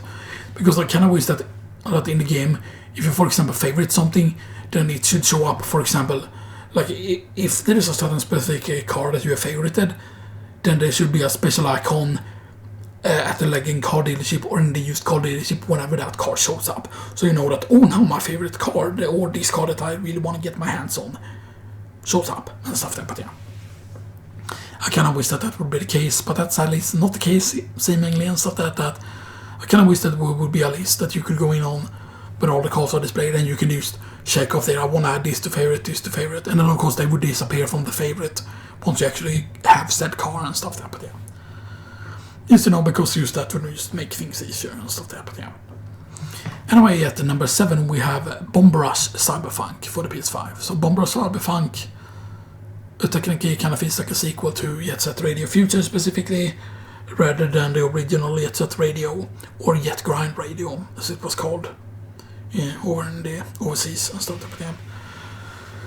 Now, sadly, of course, Bomber Rush Cyberpunk is a fairly short game and stuff that, there's very easy to do everything. The funny thing is that immediately when I unlocked the quote-unquote the old head, the guys with the basketball, not the guy with the basketball, but, the old heads, and stuff that, Once I unlocked them and then I went to the court, I managed to get that thing in the first try. And I don't think I even kicked the ball. I think I just touched the ball, basically. I just rammed into the ball. And I'm guessing maybe because of the hitbox, because they're carrying around like a radio. Or not a radio, a boombox kind of thing. Or whatever you would call it, they're carrying around and stuff like that. But yeah, they're carrying that around, Maybe it was the character's hitbox that just made it so that I just immediately got the thing that I tried to get that for a really long time and stuff there to knock the ball in the thing, and stuff there, because there's a trophy for it that you need to do. And then when I selected that character and I just went there and I just, went into the ball and then I just immediately got it and stuff that. And I don't know if it's a thing with that specific thing, And I never uploaded that video on Twitter, by the way, and stuff that, which I did with some of the other ones. And stuff that already did with some of the ones. But some of the ones I upload also on YouTube and stuff that, because you can actually upload your trophy videos. Or the short, like trophy clips that the game that automatically gets generated as videos. If you have it set to generate videos, of course, but yeah. But eventually you're gonna have to delete some of those videos to, of course, get more space, because eventually they start taking up a lot of space, those videos and stuff like that, but yeah. But Bomber Rush Cyberpunk was really good, and stuff that. It is a bit, of course, also certain things that people complain about were, fixed and stuff that, because there was at a certain patch when they added the dance floor thing to the hideout, so you could switch the character at the hideout, which was really good. And stuff that, But this is really good if you want to change what vehicle, what style someone is using. And with style I mean like using the inline skates, or whatever you want to call it, right? Inline skates. The BMX bike. The skateboard. The 3 ones that you can have. A skateboard, BMX and the skates. So yeah. Because there are like the different reasons to use certain other ones. So like the skate, for example. The skates are very quick when you're doing the manual with the skates. I mean, technically it's not called a manual, but you're still doing the manual. You're doing a certain input to do the manual when you're like sliding on the skates. But it's called manual specifically on the skateboard and stuff like that, but yeah. But then there are certain things that are traveling with a certain amount of speed, but it also depends on how much speed you had before and stuff like that, but yeah. There are like certain tricks that you want to do in order to change things. And I remember at one point I thought that, getting all of these scores are going to be impossible and stuff like that, but yeah. But I kind of did one of the area in a certain bad way. Basically, when I did the pyramid section and I tried to go for a certain score there, I kind of did the order kind of a bit in a wrong, because I started at the kind of the top of the pyramid and then I went down. And I know that if you make sure that you grind all the rails that you can and not start at the very top, but you start with the glassed out area, where there is glass, you smash to the glass, and then there's a rail, and then there's other rails you can take. If you use to the corner on all of these rails, you can reach a very, very high combo multiply, basically, is what you can reach, a very, very high combo multiply and stuff like that, but yeah. And it's very easy to reach some of the scores on certain other stages, so unlocking the boss style characters or the team style characters aren't particularly hard and stuff like that. Sadly though, I was done with the content in the game already when the DLC characters came out, which I haven't written down here because there was a robot character and another character, and those characters are actually from the from the studios that the game from the Little League or Little League Blaze specifically, I believe it is, but yeah, because there was the robot character. But I thought the robot character in that was always supposed to be a reference to the robot character in Jet Set Radio Future, because that robot character, by the way, is very powerful. And I can understand that why they didn't do stats in Bomb Rush, Cyberpunk and stuff there, but yeah, you know, the stats were a big deal in Jet Set Radio Future because certain characters were used way more powerful than others and stuff there, and certain characters would have way lower like max health, and certain characters could have like way more spray cans than others, you know, and stuff that. And there were like certain fights in that game where you had to do certain fights where you could get screwed, where you had to basically wait. Like in order to defeat this encounter, you needed to get enough sprays. But then, for this encounter, you're going into an encounter with very few sprays. And then you basically have to wait for a certain can to keep respawning and stuff like that for you to get a good amount of sprays and stuff like that. And that just felt really bad in like Jet Set Radio Future and stuff like that, but yeah. And certain characters kind of felt like a bait because there were certain characters, this character has a lot of sprays, but then this character has very low max health, but then there were certain characters that were just powerful in every single stat and stuff that there was like certain characters that were very special. But I think that was very, very annoying kind of about Jet Set Radio Future in order to get the high scores in Jet Set Radio Future, for example, when you needed to unlock certain characters like certain of the other teams. For example, I believe certain of it was right to unlock the other teams, right? You had to beat a certain score. I believe it was on the stage and stuff that, and usually a lot of it was just finding the right multiplier location, because usually you would find a grind spot where you could grind, and during that grind spot you would get there was a certain multiplier, and the multipliers for each area was fixed. So, you grind in this area only 2 times multiplier, or grind in this area 25 times multiplier, and stuff that, and then you use spam tricks basically when you're in that specific area and stuff that, so yeah. And of course, yes, you could chain together as well when you grind in certain specific areas, right? But in certain areas, like I remember the pyramid area was one of the more annoying areas if you didn't know where you needed to do the grind and stuff that, but yeah. Stuff that, because I would say that the platforming in Cyberpunk definitely feels a lot better than it felt like in Jet Set Radio Future, because some of the platforming in that, it was very, very easy to land on like the wrong rail, or like end a combo because you jumped, because it felt very floaty with how the jump felt in Jet Set Radio Future and stuff there, but yeah. And Jet Set Radio Future was a release game that I got for the Xbox actually, or when I got Xbox, so to speak, basically, because I counted this as a release game because when I got Xbox, because there was basically like a double disc, you had 2 games on it. And both of the games were Sega games. One of them was the racing game, the racing game where you could collect cars or whatever. I forgot what it was called. And then you had the Jet Set Radio Future on it and stuff. But yeah, you know. And I actually ended up playing that more than Halo and stuff that, you know, which is pretty crazy, you know, and stuff that. But yeah. Anyway, next up at number 6 we have Vampire Survivors. Tides of the Foscari, which came out in March, I believe it was, and then Emergency Meeting, which came out on the 18th, and stuff that, which was on Monday this week, and stuff that, yeah.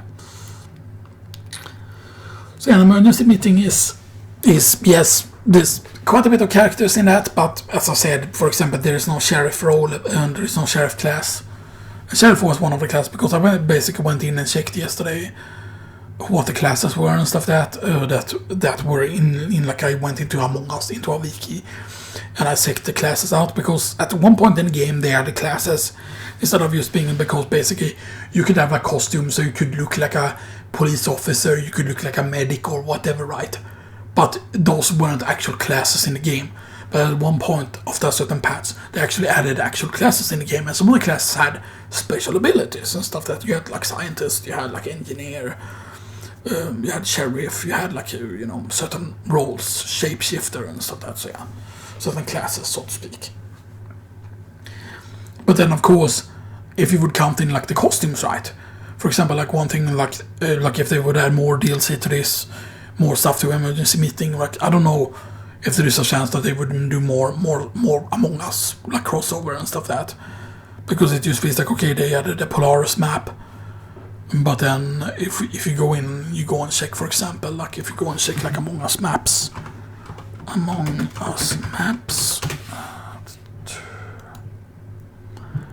There is, of course, the Skeld was the first stage. Then there's Mirai Headquarters, Polos, which is the stage that's in the game. That's in Vampire Survivors. And of course you have the airship and the fungal, which is the latest one, which was October 24, 2023. The first map, by the way, was June 15th, 2018, so yeah. So the Skeld, Mirage Quarters, Polos, airship and the fungal.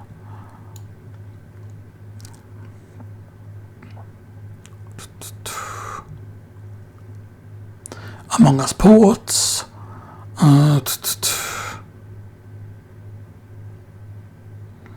Maps, roles, crewmate, imposter, ghost, scientist, engineer, guardian, angel, shapeshifter. Locations, tasks, abilities, and stuff that. And then of course if you black cosmetics, yeah.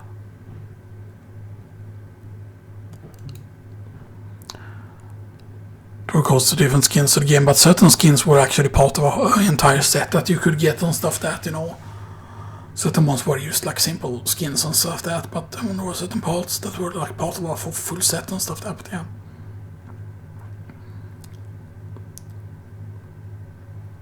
But yeah, and there are definitely ones that they could technically turn into an actual character for the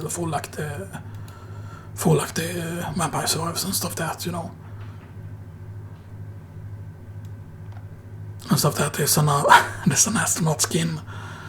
There's actually a hot dog skin. Oh no, not a hot dog skin, it's actually no, it's called hot dog skin. Even though it looks more like a hamburger.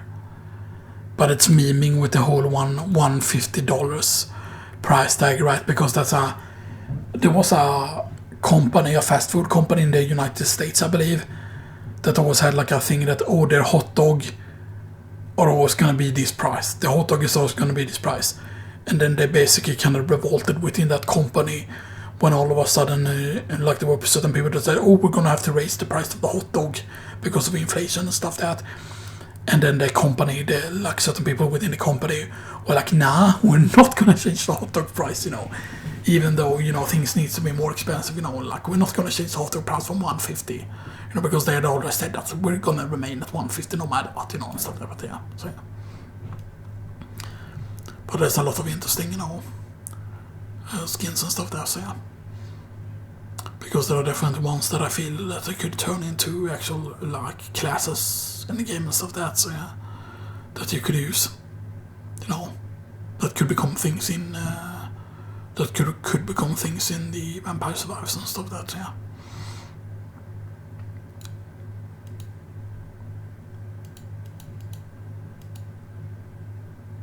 And of course you have hats. The fact you know that they turned like hats into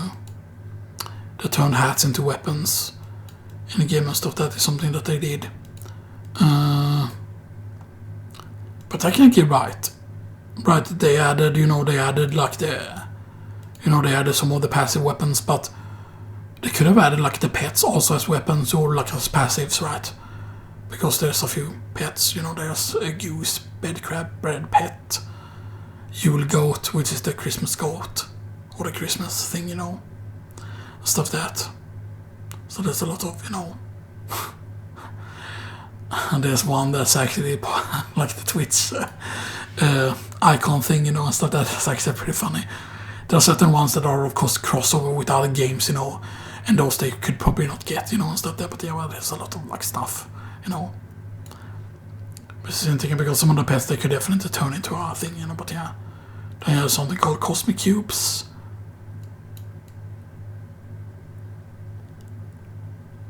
Oh, yeah, right, okay. There only seems to be like backgrounds that you can get or something like that, but yeah. Then you have visor cosmetics, you have hats of course as well. the visor cosmetics are actually pretty interesting. Because right, if you count in like visor cosmetic skins and hats, you can get a lot of variations and stuff. But yeah.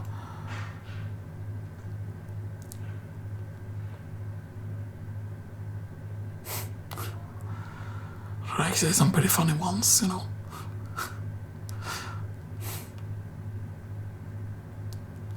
But there's so much really.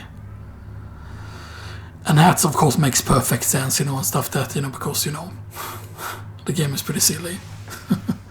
Among Us is silly game. The funny thing is actually that why is it so dark now? Alright, it's getting dark already. Can I go in on the settings while I'm recording? Yes, I can. Because we do have the thing on, right? Yeah, compensation for weak light, yeah, okay. I just need to make sure that was on. So yeah, right, that helps also because that thing is very bright. The text file was not up because see, boom, darker. Wait. Point, open mouth. This is the stupidest thing ever that I do. When they're doing like, you have to make thumbnail like this because otherwise HomeKit doesn't get popular. Whatever, and then it's just like, yeah, and you wouldn't do that in real life. You wouldn't go outside someone and be like, oh, look at that hot dog price. Stop that, you know. Where were we? Okay, so Vampire Survivors, yeah, Tides of the Fiscalian Emergency Meeting. Now, Vampire Survivors, of course, was eliminated and stuff that. Was it in the first elimination round? No, it wasn't in round 1. It was not eliminated. It was eliminated in round 2, right? Yeah, it was eliminated in round 2 and stuff that. But of course, I added here like and more content added throughout 2023 because it wasn't just that they added Tides of the Fiscalian. They also added like more DLC to it. There was some like free characters they added as well, and actually more stages as well that they added and stuff that, and like new items and stuff that, and even new weapons, I believe. That they added was not part of a specific DLC and stuff that, so yeah. So it is good that they still keep adding like more stuff and stuff that, but I definitely feels like with the emergency meeting that they could add more stuff or more stages, but I don't know how it depends right on how the crossover went, like, you know, because I'm guessing there are not necessarily licensing issues in that terms, but it's just like, okay, like, what are we allowed to use from your game? Like, oh, you can use this map or whatever, right? But then maybe they could make a deal to make more maps or something like that, you know, or whatever, right? Or maybe they would need to call the DLC different things, you know, or whatever, but yeah. And I don't know, right, because it feels like with Moonspell, right, you only had like one stage you got, right, from it. Other Tides of the Fiscalian, right, had like 2 stages, or technically 3 stages, no, 2 stages, I think it was, but yeah. But it definitely just feels like some of those pets could like become weapons or passives or whatever, right? And stuff like that. And then maybe, you know, like, I don't know. I mean, I don't think they could have like the different hats, you know, and just have it so that, oh, you could play as this character, but then you could wear a different hat, you know, because the hats are like a weapon in the game as well, so yeah. But yeah. Anyway, next up now, we have the 5 games left. And stuff like that, so, that was for PC, by the way. At number 5, we have the Super Mario RPG remake for the Switch. And Super Mario RPG remake ended up being really good. I was really, of course, excited for it. I don't remember if I got it immediately when it came out or if I waited a day or two. But Super Mario RPG remake was really big. Stuff that, and I did pretty much everything in it that I wanted to do, pretty much. Like I did all of the super bosses and stuff that as well. Now I never did get like the jumping suit for like jumping like 100 times. I never got the super suit, but I never got like the attack scarf either, I believe it's called, which is 30 jumps, right? 30 jumps, I think it is, in continuation and stuff that. stuff that, and I could probably grind for it and get good enough at it to where I could get it and stuff that I could probably do that, you know, and stuff that. But yeah. And there was certain people that were very late with doing the let's play of the game, you know, and stuff that, so I didn't watch any of the let's plays or whatever, because all the people were very, very late out with it, because I had already completed the game at that point and already done everything I was gonna do. That's not saying that I'm not gonna play through the game again, right? I'm definitely probably gonna try to do some speed runs of it and stuff that, and like try out some other stuff, you know, and stuff that, you know, to try, you know, because yeah.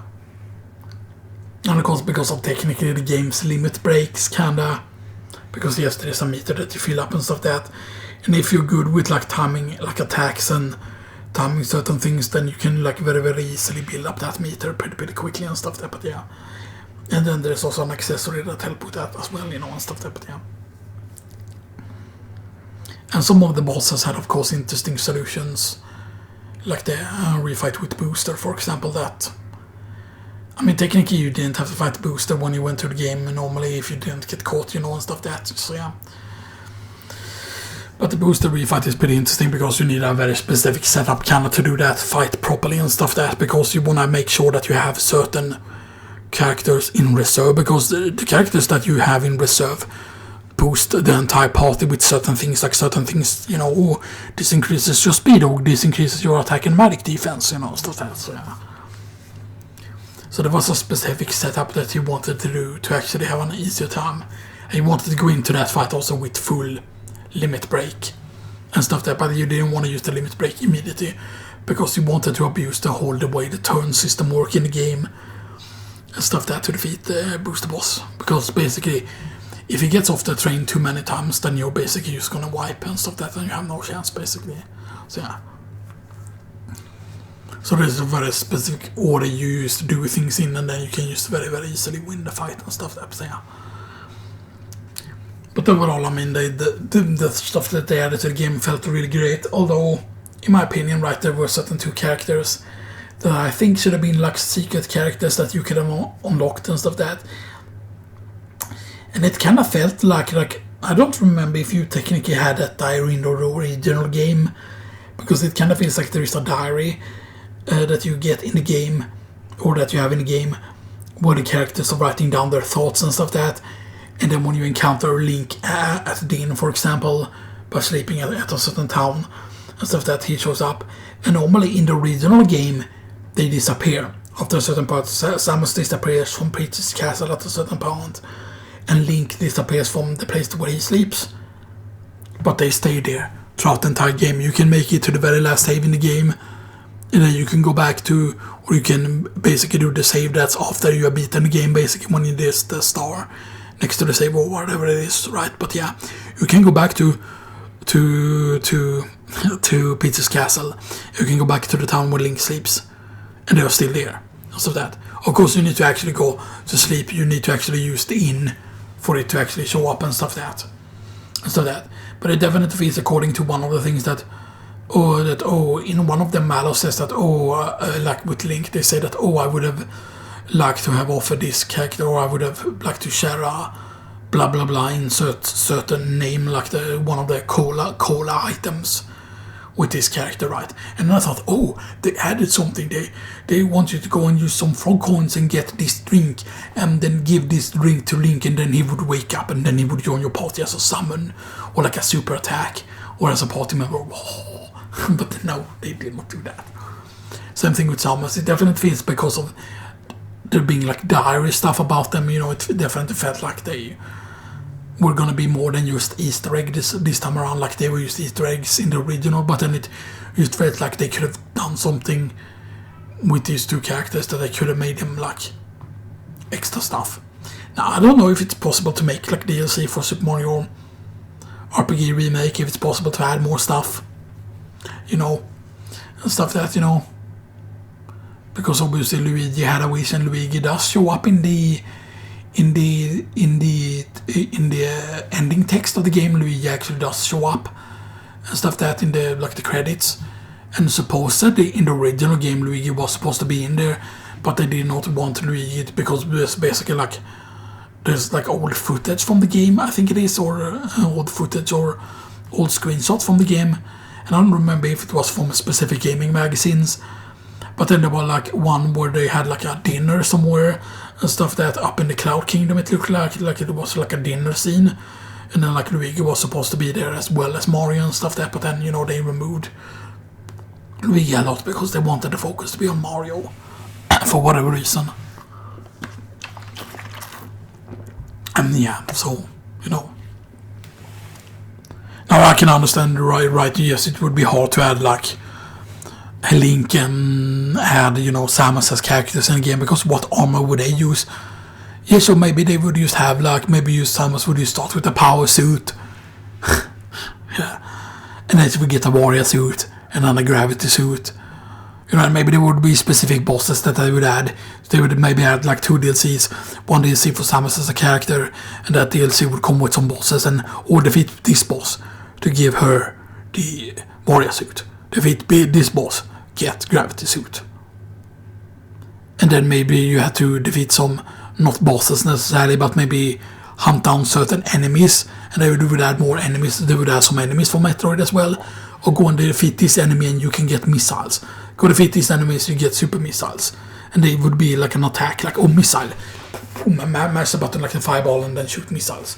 Or mash this, or do this to shoot super missile. Or get ice beam, get wave beam, get spacer, get, you know, plasma beam. You know, hyper beam.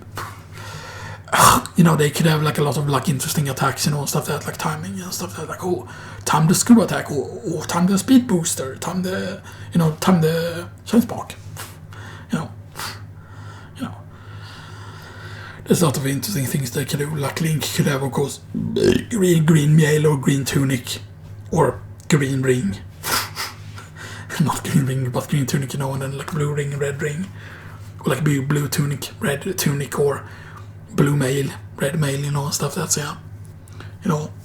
And then maybe have like fighter sword or knight sword or whatever you want to call it, right? Or white sword. And then, you know, like master sword, temple master sword, and then like the golden master sword and stuff like that. But yeah, you know, there could be a lot of interesting things they could have done, you know, and stuff like that. But yeah, you know. But anyway, it's a really good game. So next up at number 4 we have Sea of Stars for the PS5. So Sea of Stars, you know, I discovered I kind of watched someone on YouTube play it quite a bit, you know, and stuff that before, you know, when I decided to, wow, this just looks amazing, and it sounded amazing too, you know, stuff that, you know, and then when you find out, okay, they were inspired by Chrono Trigger, very obviously, and stuff that. Although technically, right, the thing is that there is no dungeon, I feel like feels the same way that. Because, right, that when you go to Magus Tower in the original, in Chrono Trigger, for the first time, like the Magus Tower or Keep or Castle or whatever you want to call it, right? It felt like a really special location. It had a certain atmosphere to it, and I feel that atmosphere they haven't managed to get to one of the locations. They haven't managed to have a dungeon feel like that in Sea of Stars. However, Sea of Stars has a lot of really good locations with a lot of like atmosphere, and, you know, that feels like really, really good, you know, and you get to choose who your main character is and stuff, that you can choose between the dude or the female. But it just decides what order you control them in, and you can kind of switch that order around in the game anyway. So I don't know why you switch a character like that, you know. I'm guessing it just the affects what character you control at first, because it affects what character goes in what direction in the beginning of the game and stuff like that. But yeah, which is interesting. So yeah, and, you know, Sea of Stars, it was not only that it had good music, of course, it had a pretty decent length to it as well, you know, and stuff. That it's not the longest RPG ever. Although I would say this thing with whole having like a character and they trying to make you feel for the character, like the chef character in the game. Stuff that I'm trying to be like, oh, this normal character can have a chance, and stuff that.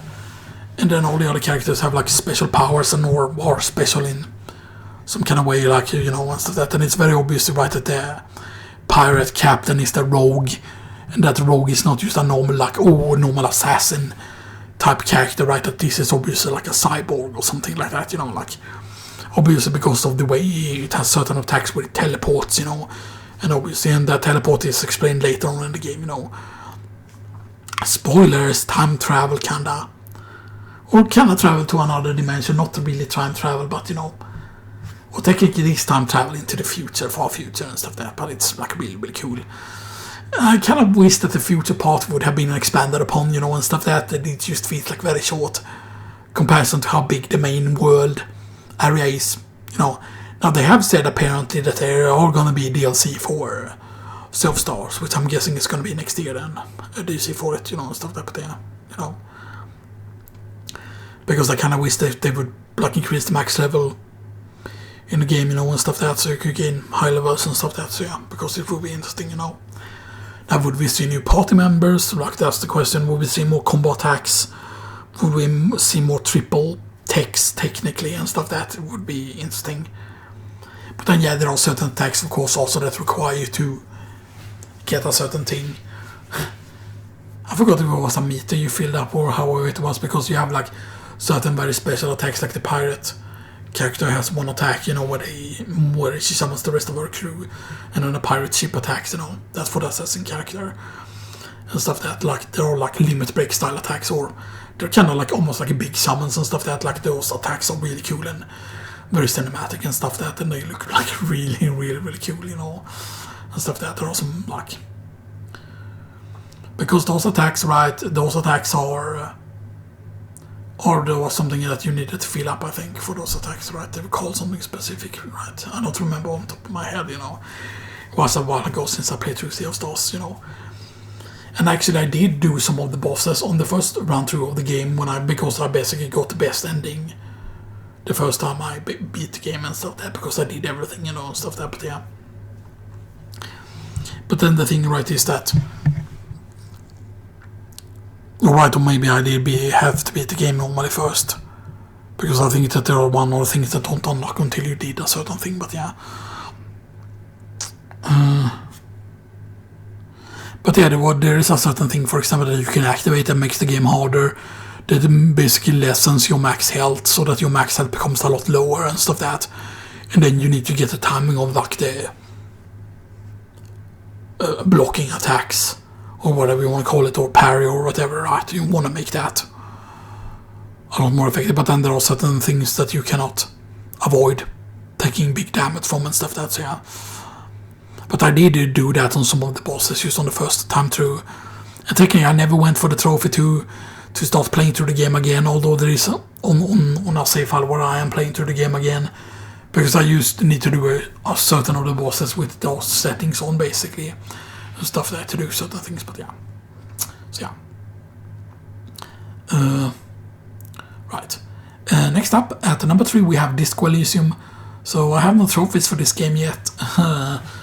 And stuff there, but I feel like a lot of the trophies are really, really hard to get your hands on and stuff that, because I don't want to play the game a certain way just to get a certain trophy in the game and stuff that. But the game is very, very interesting, you know, and the game has a lot of depth to it. I haven't finished the game yet, of course, obviously, right, you know, I want to sit down more in, you know, and find some time, you know, and maybe I will find some time now during Christmas, you know, when I can just play a lot of it, you know, and stuff that, because, you know, but then there are other things I need to focus on. I need to play a lot of Diablo 4 at some point, just so I can get the seasonal stuff, so I can get the majority of the cosmetics and stuff that, because there are some really, really nice ones that you can go get, because those cosmetics you of course keep, you know, by even when the season ends, you know, you keep those cosmetics, and those cosmetics are for all the classes and stuff that, so yeah, so, you know, it's really good and stuff that, yeah.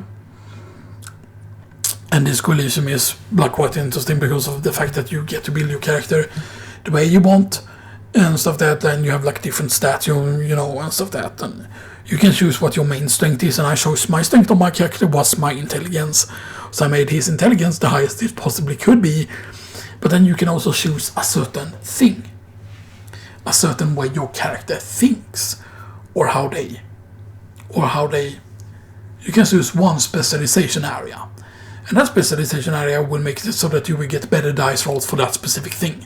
You might think, oh, with intelligence you want to choose the ones that are affected by the intelligence. That's not necessarily true. You can, for example, of course, you can also, in the game as you level up, you can also put more points into certain of these things, right? but there's a maximum limit on how high you can raise some of these things, that there's a maximum of points you can put into something.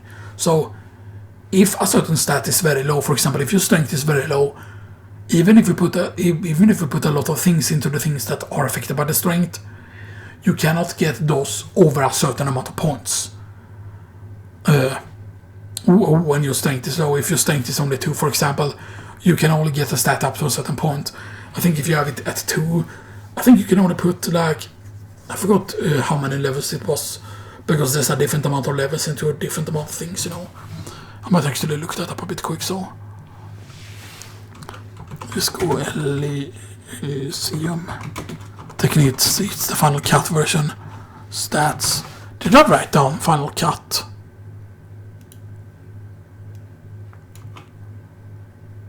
I need to add that it's the Final Cut actually. No. Final Cut. There we go.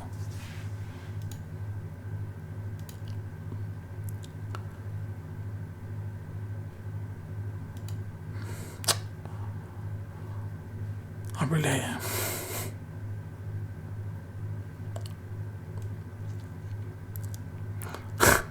And then sometimes when it's like, oh, stats, oh, you mean stats of the sales? No. Attributes.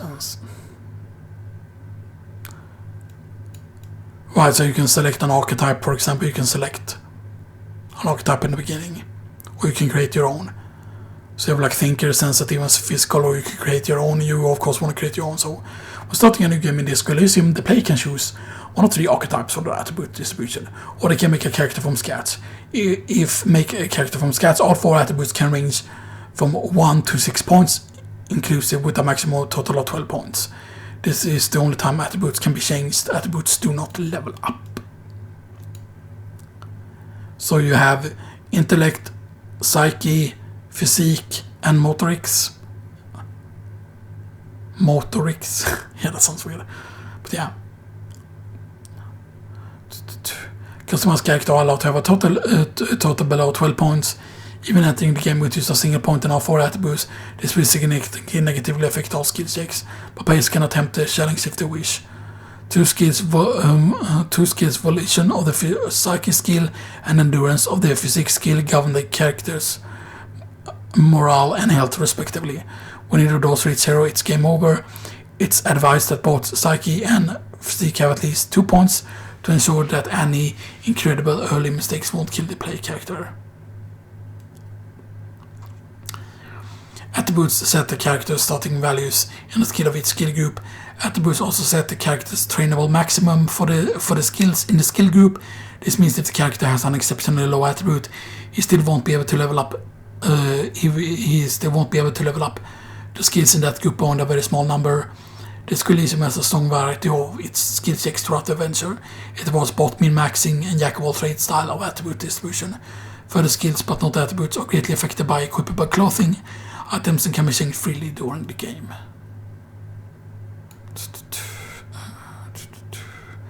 Skill groups.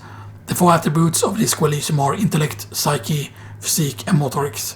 In traditional RPGs, these could be equated to intelligence, wisdom, and analytic charisma, strength, and dexterity. Each attribute has 6 skills in its skill group.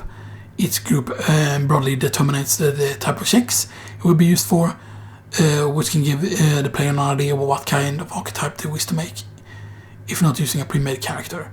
So you can see set skill, for example, you can see like 3, 4, 2, 3. Those are basically like the intelligence, physique, or psyche, physique, and motorics. So if you have, for example, high, because right, that's in that order, right? The order is intelligence, psyche, physique, and motorics. So if you went with 6 intelligence that I did, then the skills at the top part, which is logic, encyclopedia, rhetoric, drama, conceptualizations, and visual calculus, are the ones that will be able to get the highest, because I went with 6 was the maximum I could add in any stat, so I went with 6 in intelligence, and that made those things would be able to gain the most levels, because you can see there, for example, when the intelligence is set to 3, then logic can go to get 3 levels. Yeah, all of them can get 3 levels. Then, for example, in the next set, which is the psyche, which has a 4 here, then it can gain 4 levels on each of these things. And once in the psyche is volition, inland empire, empathy, authority, spirit, the corpse, and suggestion, I think that is. Can I get a bigger pic? Yes, yeah, okay. Yeah, suggestion. And then of course the one that has 2 you can only put 2 levels into, and that's the physique, which has endurance, pain threshold, physical instrument, electrochemistry, shivers, and half-light.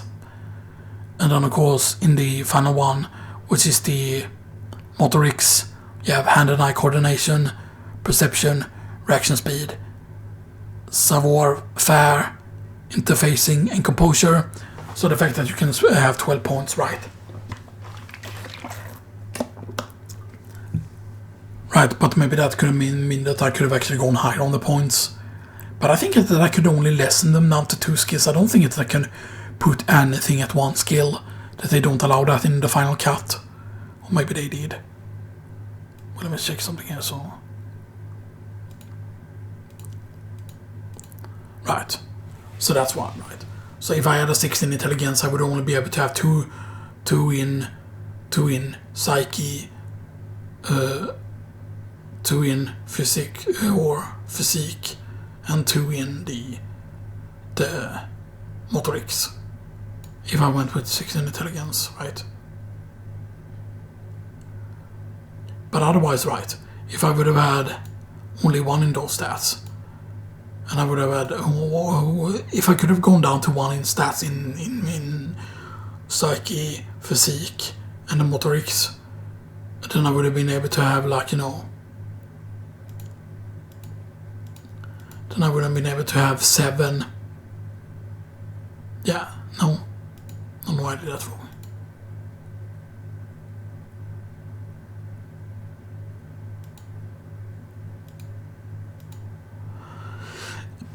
Yeah, I would have then been able to have 9 intelligence, and I would have been able to have like 1 in the other stats. But 1 in the other stats would have made it so that you could die from certain skill checks if you would fail, basically. Like, you're only allowed to kind of go down to 2, basically at the lowest. But of course you have clothing that can compensate for certain things as well in the game, which is, you know, important, you know.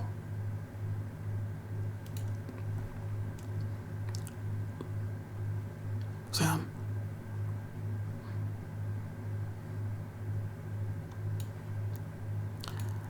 So the 6 intelligence skill are logic, encyclopedia, rhetoric, drama, conceptualization, and visual calculus. The skills are generally used in passive skill checks to advise the player which is the correct dialogue option to choose. Successful passive checks on these skills usually open up new dialogue options in the current conversation. Intellect skills are best used when the player wants to learn more about the background lore of Disco Elysium. And also, so you have the psyche, physique. Now, psyche is pretty interesting, right? Because there is one check that I kind of want to do in the game. Or maybe I need to do another playthrough in order to do that check.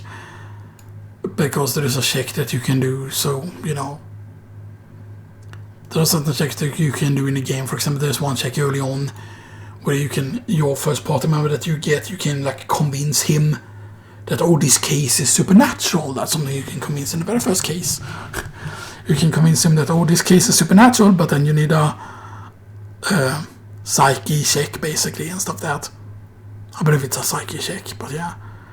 And if you have that high enough, if you have that stat high enough, then you basically are better to, you can better communicate with ghosts and like paranormal stuff and, you know, and stuff like that. And they can convince your partner that the thing is, you know, a certain way, right? But that might require me to do another playthrough and stuff there, but yeah, you know, pretty interesting, but yeah. So I just wanted to talk about some of this because I want to make sure that I call the set by the correct things, but yeah. But I don't remember in the final cut if you could go lower, because I think I tried to go as low as possible with the other stats. and stuff that I tried to go down to 1, but I couldn't probably, and stuff that, but yeah. And maybe you're not allowed to do it on your first playthrough, basically, because going down with 1 in stat, as it said, they are meant for like a challenge, like playthrough and stuff like that, because if you have 1 in certain stats and you fail certain checks, then you can just get a game over and then the game just ends, Of course you can save, and stuff like that, but yeah.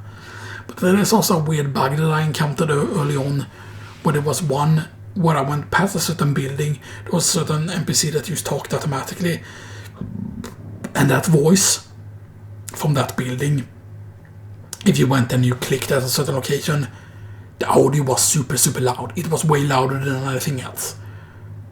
So if you already have decent volume on the television, then it becomes like super mega loud. And even if you have really, really quiet volume, then it is still super loud. So that's just something that's imbalanced audio at some things, but yeah. But it's the disc Elysium, the final cut. I don't know why I didn't call it the final cut. Is that because of... let me check here. Let me check my link here. It's easier to get the link here on the PlayStation or on the Twitter thing. Yeah, because it's just called Disco Elysium here. Right. But then there are also, of course, DLC for the game also. Yamaswu is one of the DLC, and Collage Mode is one of the DLC as well, but yeah.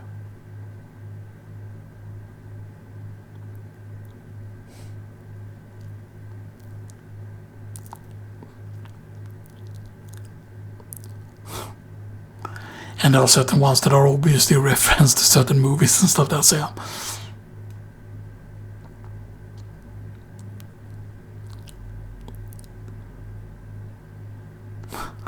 Employ critical theory 9 times.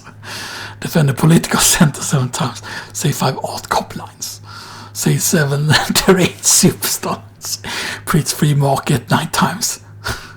Apologize 10 times. So yeah, so it's, like, warn them the end is coming 8 times. Right, and the funny thing is, and at the very beginning of the game, right, because of the fact that I choose, like, pretty high intelligence, you have, like, an inner monologue with yourself, and you can actually draw that inner monologue out for a pretty long time, because you try to argue with yourself, like, oh yeah, I don't want to wake up, everything is darkness, and... and stuff that, and you can have like philosophical arguments inside your own brain and stuff that, and because you're like intelligent and stuff that, and it's it is really good. It's like really humoristic, but then it's also like really, really serious also, because the the world is pretty fucked up in that, and stuff that. So yeah, But then of course when you're really intelligent also, like you can figure out stuff, and stuff like that, and then like by helping people, sometimes you can here you have this piece of clothing you helped, and stuff like that, and then there's some pretty funny skill checks also that you can make in the game,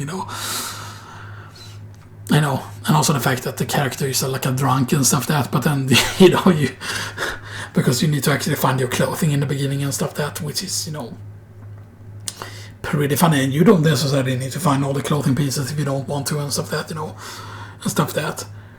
And then you can try and rationalize, no, that doesn't sound like me, and then you don't know what your name is. But then also at one point you can be like, oh shit, I've lost my gun, or I lost my badge, or whatever, right? And then you can call into the station and say that, oh, I lost my badge, or whatever, right? And then and then you can also mention that I lost my gun. And then they think that you're serious, but then of course you realize, because you have a high intelligence or whatever, right? You realize that, oh shit, this is actually really bad to mention, and then you can just be like, oh, that was just a joke or something like that, like you can just be like, oh yeah, I didn't, like that was just or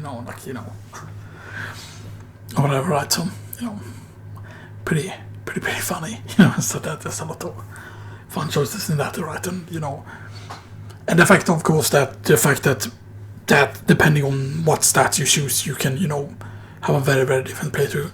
I'm imagining, right, if you go with like very high physique and a very high in a certain other stats, like if you would go with a stat that makes it so that you can be very authoritarian, and then you also choose to have very, very high in this physique value, then I'm guessing that you could like bully people into giving you what you want and stuff like that, if you want to go that route and stuff like that. So yeah, so It's pretty cool. And the clothing in the game is interesting, right? Because the clothing can really affect like your certain stats, right? Like certain stats, so you can have a higher chance to do well in certain areas and stuff like that. And certain like clothing are also like rewards for doing certain things, and stuff like that. So it is very interesting.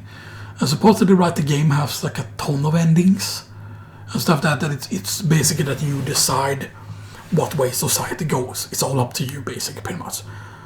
So you can choose to embrace certain ideologies, so to speak, and stuff like that, and then you can see what happens in the game world and stuff like that because you choose certain things, you know. So which makes the game really fun, and stuff like that. And the dialogue is very smart written. Like, I'm not listening to all the dialogue in the game because if you listen to every single dialogue and you actually let all the dialogues play through, then like the game time, the amount of time you spend in the game, it's a lot longer, and stuff like that. But yeah, but sometimes it can also be like, oh yeah, you really want to save now, and I forgot if you can save in the middle of the dialogue. I don't think you can. So sometimes you might be like, oh, I really need to go and eat or something like that, and you're like, oh man, but this dialogue, and then you're like, you might need to skip dialogue just because because you want to go and save and do something, and stuff like that, and then you can't, because but anyway. That was for the PS5, by the way. And next up in the number 2 spot. And keep in mind that these 3, that's in the top 3, they're ahead of the other games. Not by super much, by the way, because, both, Super Mario RPG Remake specifically and Sea of Stars could have ended up being higher and stuff like that, but yeah.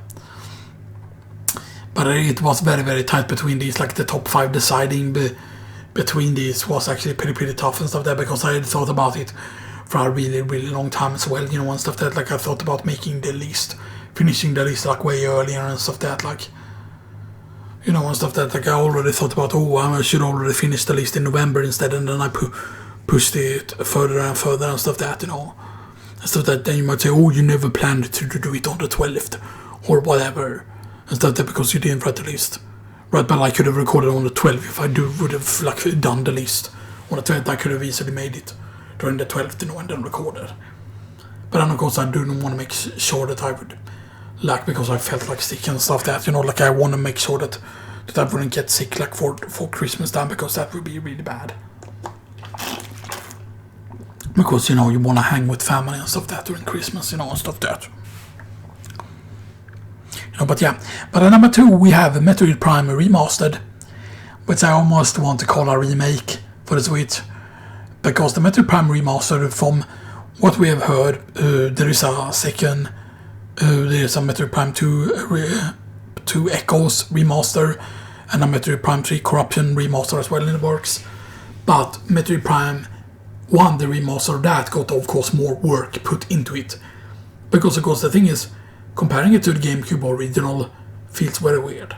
Because of the fact that the thing is, the graphical quality is not only a enormous, like, step up in terms of, like, certain effects and stuff that, but it's just like there's some insane things in it and stuff that. It is still weird though that why don't they make it so that you can use the Metroid Fusion suit? Why is that not a thing if they wanted to add everything, from the original game? Why isn't it unlockable at least, using the Fusion suit? It feels odd. Although I'm pretty certain, right, that the Fusion suit, right, you don't lose the Fusion suit, right, when you get, like, the Varia suit and, like, the Varia suit, the Gravity suit, and the Phazon suit, right? They don't overwrite the Fusion suit. Because I would have made it so that the Fusion suit, for example, the Fusion suit, the one that you would have started with, would have been the blue-yellow suit that you start with. And then, of course, the Varia suit would have been the Varia suit from Metroid Fusion, and the Gravity suit would have been the Gravity suit from Metroid Fusion. Now, the Phazon suit, I don't know if they could have made it something else, but yeah. I would almost also say that it would have been cool if they would have had, like, if they would have had some sort of a Dread DLC, or like a Dread skin, You would have, like, the Dread, the standard suit. And then you would have the Varia suit and the Gravity suit. And maybe even the Metroid suit. Spoilers, the Metroid suit. I think it's called just the Metroid suit, right? Or Metroid something, but yeah. And it's just that they had to remaster. The Metroid Prime remaster was actually more work supposedly put into and stuff that. And they're saying that they're putting less work into the Echoes one and the Corruption one. But maybe because of the fact that I don't know how well the remaster have sold Metroid Prime, but maybe because of it have sold well enough, maybe they're realizing, oh shit, maybe we want to spend more time for the Echoes and the Corruption remaster. Maybe we want to spend more time for it, making sure they are at the same quality or at the same kind of. Because even though Metroid Prime is a remaster, right, there are certain remaster titles that I could very easily just call a remake. Because here's the thing, right? A remake, you would have to say, like, sometimes you can call something a remake because it's built from the ground up. Because they couldn't use the original. And stuff that. Take Crash the Insane Trilogy. That's technically a remake even though it's a remaster. Why? The physics are not the same as the original trilogy. I was good at the original trilogy, right? Except for the first Crash Bandicoot game. I did complete that, but I never got everything in that. I got the highest percentage you could get both in what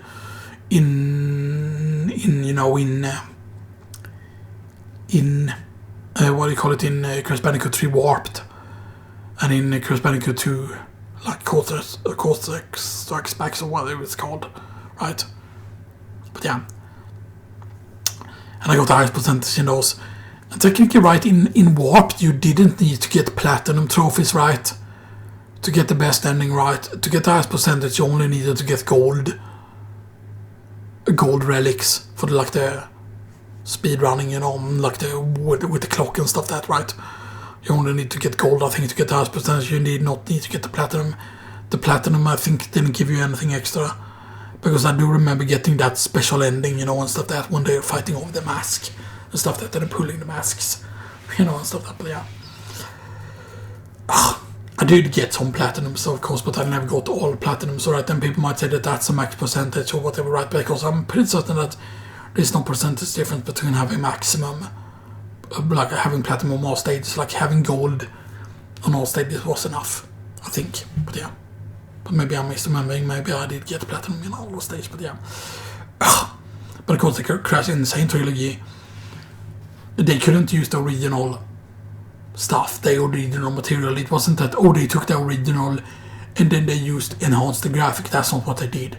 They had to rebuild everything, because that's why the physics are different. And I would say that the game is actually harder, that the Insane Trilogy is harder than the original and stuff like that, because there were certain stages that I felt were definitely harder than they were in the original game and stuff that. And maybe it's just that there's more lag to the game, or because I feel that there are certain jumps now that you have to do certain slide jumps now where you normally did not have to use slide jumps in the original, and that just feels very weird, because it feels like when you're on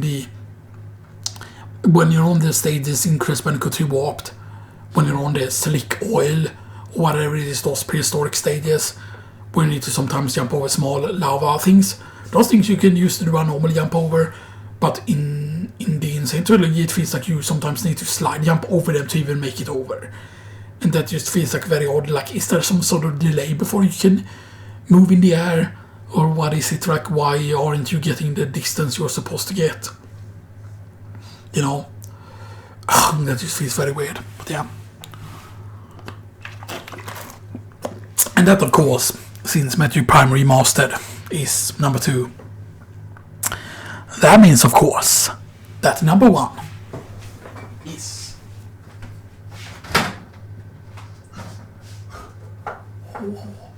He's bringing it out. He's bringing it out, yes. This is the number 1 game. Oh, what game is that? Huh? Okay, yes, it's very shiny. Maybe I have to actually have it darker here too, so you can see what it is. Actually, let me move this window here so it becomes easy to see. What is this? What is this golden box with very weird symbols? Hieroglyphs! Yes, hieroglyphs! Study hieroglyphs, that's the number 1 games of the year, because the frogs, they're gay. No, that's not a parody of something, because I like that person. look inside. Oh, you can see even it reflects. Blah, blah, blah. It's so shiny. Oh, but there's no game there. Yes, because of course the game is in the Switch currently. But it's this game. But I moved the game, of course, from this one. I moved the game from inside here because you can see that the inside here. If we remove these papers in, you can see, oh, it's the same inside. It's the same inside, but not as shiny and stuff like that, you know. And I moved the game from that package, of course, into this package.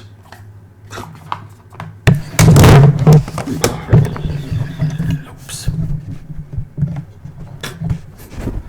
I moved the game into this package and then I fucking knocked the thing over. It actually did.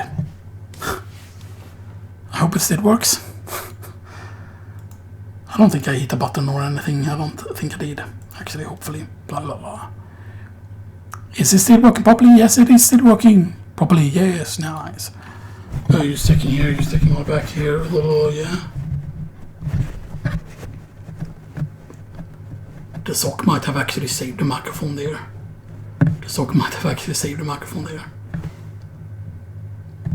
That's very interesting.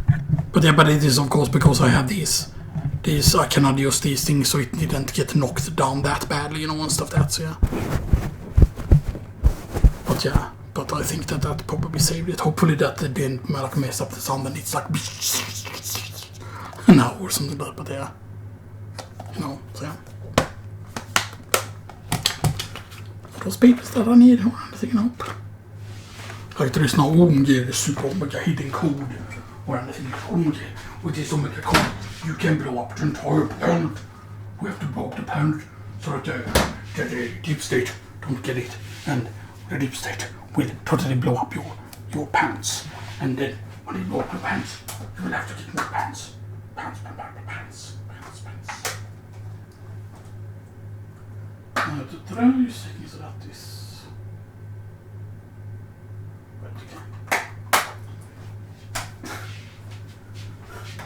damn it. Wait, okay, that must be like that, and then put this there.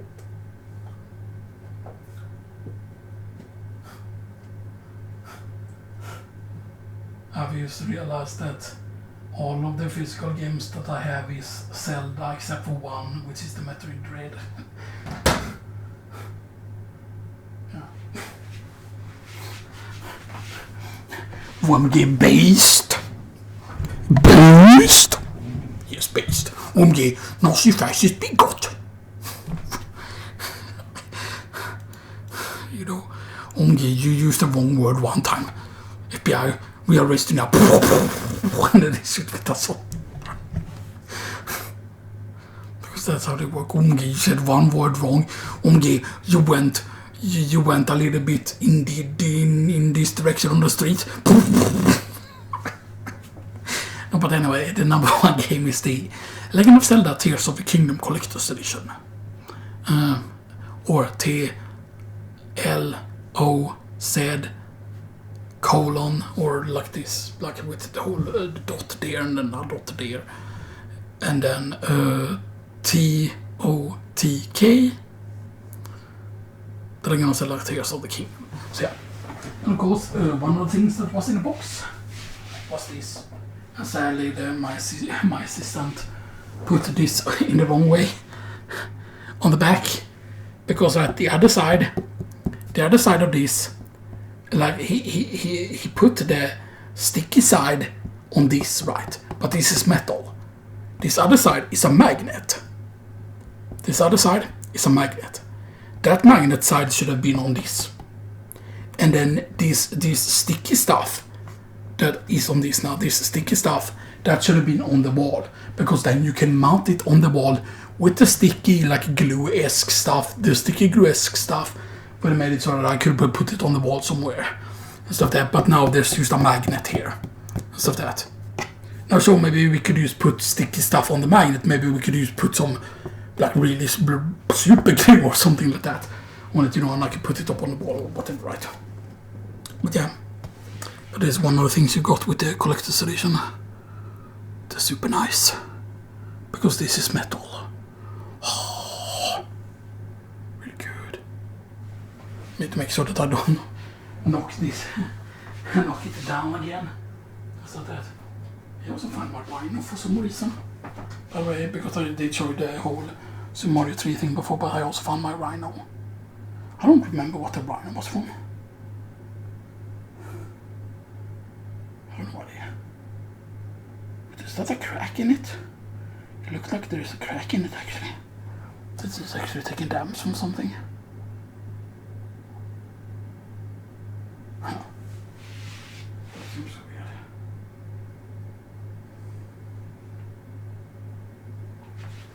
No, it's probably supposed to be like that. You know, it's probably supposed to be like that. I have no idea what that rhino thing is from. Maybe it was from being like subscribed to a certain, because there was a certain science magazine before that I used to be subscribed to, and then there was a nature magazine also. I think I was subscribed to. There was one that was like with history and stuff that, and then there was one with like nature and stuff that, you know, and stuff that, and those were bought by the same like company or whatever, right? Like a certain book company or whatever. But yeah. And maybe that's what that rhino was from. I don't remember at all what the rhino was from. And stuff like that, but yeah. So. But anyway, so yeah, Tears of the Kingdom became a game of the year. And although, you know, in the Final Fantasy video when I said that, oh, I haven't had time to play it and stuff that, right, that was because, you know, I didn't have time to play it. Like, because there was certain games when I skipped playing it. And that was just because I wanted to use all of my amiibos during every single day, right, and stuff like that. And yes, you can go into the game and you can change back the date to all the dates you missed. So you can just go and change back to, okay, this is how many days I missed, you know, and stuff like that. And then you can just go back to the settings and set it to that date, scan all amiibos, and then you save the game, and then you save the game. And then you set it to the next date. Now you don't want to set the date beforehand. You want to make sure that you're logged into the game first, that you're actually in the game world first. Because otherwise it doesn't work. If you don't load the game file first, and you set the date first, and then you go into the game, then it will kind of bug out a bit, and then you need to actually restart the game fully. It's not that, but otherwise, just get to a safe area where you can easily fit all the treasure chests, scan all the amiibos you have, all the Zelda ones, and then basically set it to like an old date that you know that you missed, and then you can set it to the next day, and then the next day, and then the next day. So if you have missed a shit ton of days, you can use to scan it. But there are of course certain amiibos that I would say that aren't technically worth to scan several times, because right, the things that you're after the most is getting the set items and stuff that. Although yes, you can find the set items out in the world as well. Stuff that's this time around, like all of the set items, all the stuff that you get via amiibos, you can also find out in the world. They aren't like unique and stuff that.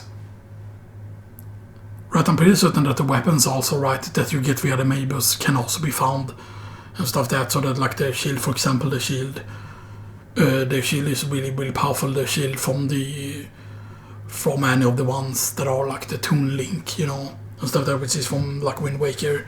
So I believe it was the Wind Waker Zelda figure that can also give you the shield, you know, that shield. That shield is actually very powerful in terms of its armor values and stuff, but yeah. But there are certain set pieces which of course are really, really good, like the first deity set, of course, because of the attack bonus value on that and stuff that, you know, so yeah, there are some really good stuff. You know, and stuff like that, but yeah, but it feels also weird like that certain of the set items have kind of gotten worse compared to what they were in Breath of the Wild, and stuff like that, but yeah. And I can understand, yes, they cannot make you summon the wolf and stuff like that, like in Breath of the Wild and stuff like that, but I don't think that the Wolf Link amiibo should have at least been able to give you certain different things, you know, and stuff like that, but yeah. I can understand it would have been too powerful if it could give you the Midnight Helmet, but I have done the arena where you got the Midnight helmet in it, you know, and stuff like that, but yeah. Stuff like that. The underground area is actually very interesting in the game, as well as the sky area and stuff like that, but yeah. And I know that there's a lot of people who it's just so weird, right, that there are people out there that say that oh, the sky area and the ground area are the only thing new. Otherwise, it's the same game. Well, it seems like a really like absolute like shit take, and it just shows you that you have like a lot of people that are really dumb who play games. It's like, this is my opinion on this, and then they think they can just have that opinion, right? And that their life is the most important life in the universe because they've been told when they were young that they cannot do anything wrong and they can always win and they will always get participation trophies with everything they do, and then they think that they're entitled to absolutely everything, and stuff like that. Yeah. And it's kind of the whole thing when people defend like the whole boost with Blizzard and everything, and sure, and you can say, the boost is not the worst thing in the world. But the thing is just that they keep pushing it how much they can do and stuff like that. And there are people that are saying that, they are critical towards Blizzard and they're not critical at all. And then of course, as soon as someone calls that, you're a Blizzard chill or whatever, then they're just, you're just using that as an excuse, you're just a blah blah blah or whatever, right? Because, because, you're just calling someone a Blizzard chill is blah blah blah or whatever, right? And then it's just that there are certain people that can't criticize Blizzard in a proper way, and stuff like that. And it's just because, a lot of people are on the Blizzard's nice side now and stuff that, no, they don't want to lose that, they don't want to lose so that they can get better access to this game. Or alpha access, they don't want to lose. And stuff that, and then it's just, And right, and here's the thing, right, the people were also saying that, I don't have a problem with it personally. Because they don't have a problem with it. Then no one should have a problem with it. And that's just the whole thing, the whole US Democrat or socialist thing. That's the socialist behavior of I don't know what's going on in the world. I think I know what's going on in the world. We need to help all of the poor immigrants. All poor immigrants that come into a country improves a country. And a country can never become worse because of immigrants. All immigrants are nice. All immigrants are nice people. They can never do anything wrong. They can never commit crimes. They can never be illegal. They can never do anything wrong. It's not their fault. They're going to a dangerous journey. They're totally not getting bussed over here very, very easily. And they're totally not getting paid tickets. Or they're totally not getting free hotel rooms, free iPhones, free of everything. And it totally hasn't been going down in European countries as well, way longer than in the United States. It totally hasn't gone on in Europe that, there comes legal immigrants in here. And then these immigrants are like, fuck this country and stuff like that. And then they're like, we have to destroy, we have to take over this country. And we need to kill the native population and stuff like that. And that's just, And that's the type of people that they want to get into Europe and stuff like that. Because it's all funded by, Soros, something. Stuff like that. And then, that's George Soros syndrome. I'm sitting on that fence and I'm bouncing around, bonk. And then, you cannot say anything naughty about George Soros because then we'll be coming bang. Because say anything bad about George Soros and then, bang. That's just how the FBI is. How the FBI about, is that a dog? Is that a dog? And then the FBI agent watching this is like, I haven't shot a dog lately.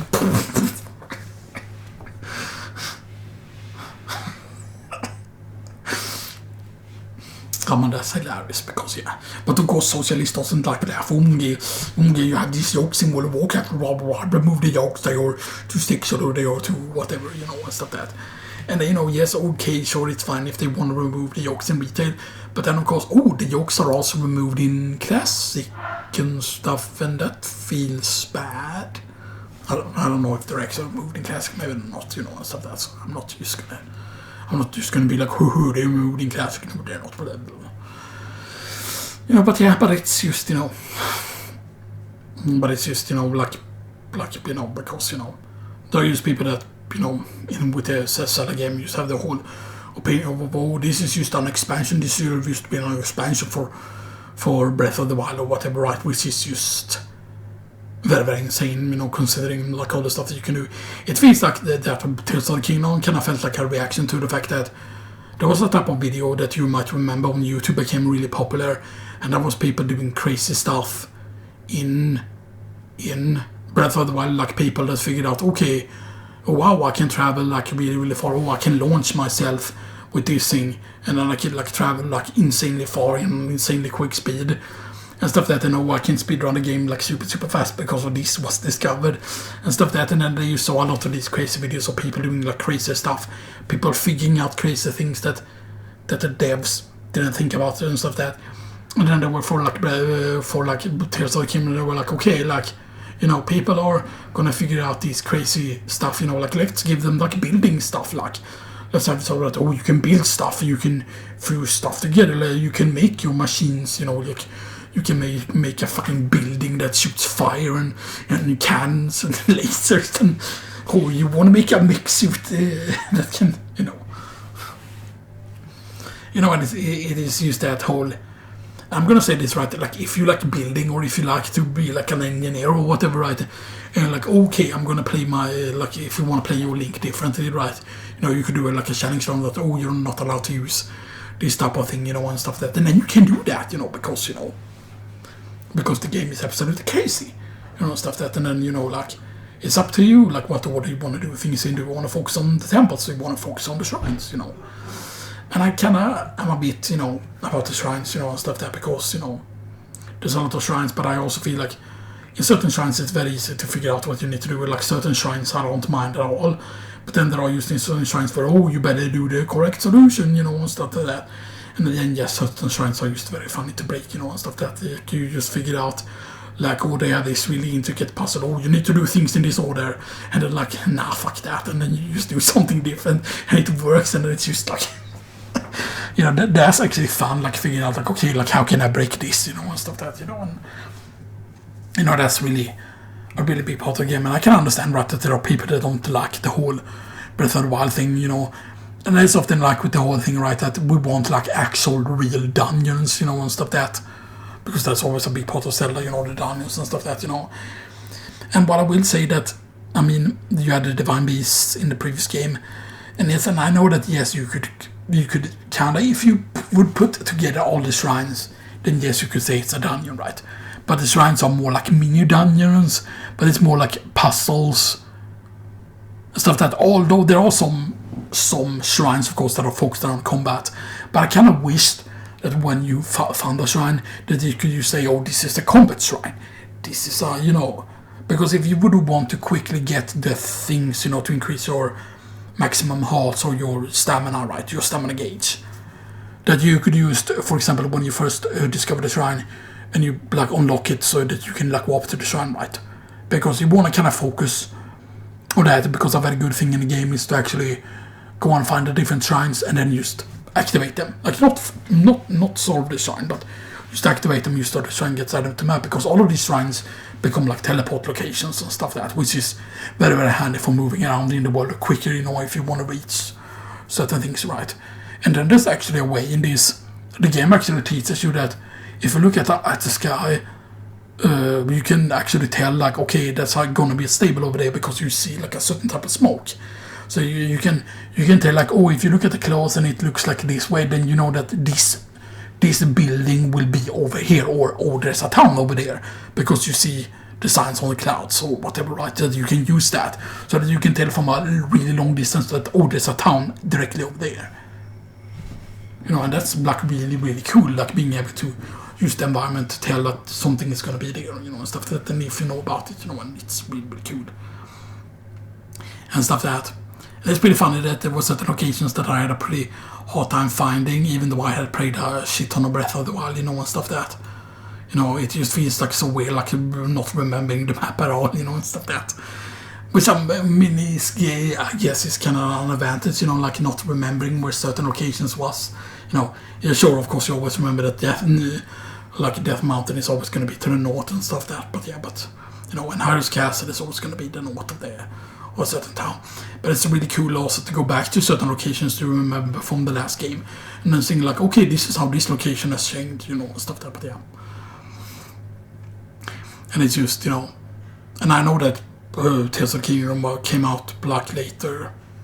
Like I think I got it in early December because I didn't get it in November, right? I think I got it in early December. I forgot exactly when it was. Did I write up when I got it here? I hope I did.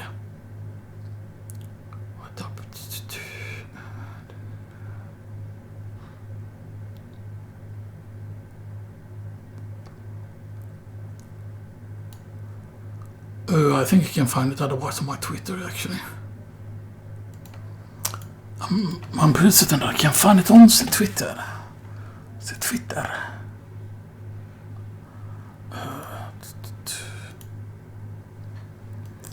Right, so 22nd of November. Yes. The funny thing on the 19th November, I'm getting Tears of the Kingdom next year, most likely, although I haven't decided what to get for December yet. And then on the 22nd of November, big spoilers, got myself a nice Christmas present. Although the lighting on that got like really, really bad and stuff there, because it was really dark at that point. And maybe I will take some better photos of it, you know, and stuff there, but yeah. That was actually just done with the webcam, by the way. It was not done with the video camera and stuff there, but yeah. So yeah. And I also posted like the Steam in the Year review, by the way, if you haven't seen that on my Twitter and stuff there, but yeah. But actually, if you go in the one that says specifically this person's Steam year in the review, if you click that, because you see store steampower.com, if you click that, you can actually get in on the actual page and stuff that. And then if you scroll to the very bottom, you can go in on the 2022 year there as well. And here you can see more like data on every game and stuff that. So yeah.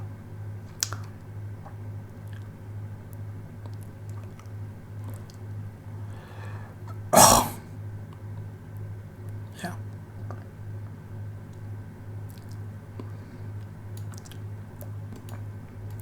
So that is pretty interesting, so yeah. But yeah, that was the Game of the Year list for 2023. Yeah, save that. Oh, good. So yeah. So I am gonna put in, of course, all the elimination things in the comment section and stuff that.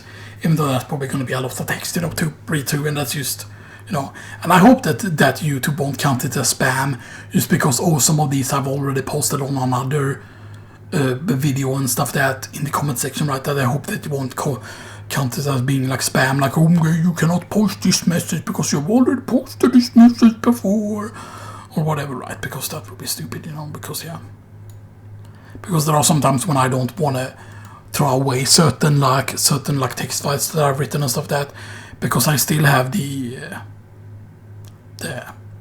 know I have it somewhere. I still have like the text file for like the Game of the Year 2019, for example. I think I still have the 2018 one as well somewhere. The Game of the Year. Yeah, there I have the 2019 there. Game of the Year 2020 and stuff that. I think I have the older one as well. Somewhere. Is it here I have the 2018? Maybe it's on the other hard drive, maybe. Yeah, that could be the case as well. Oh.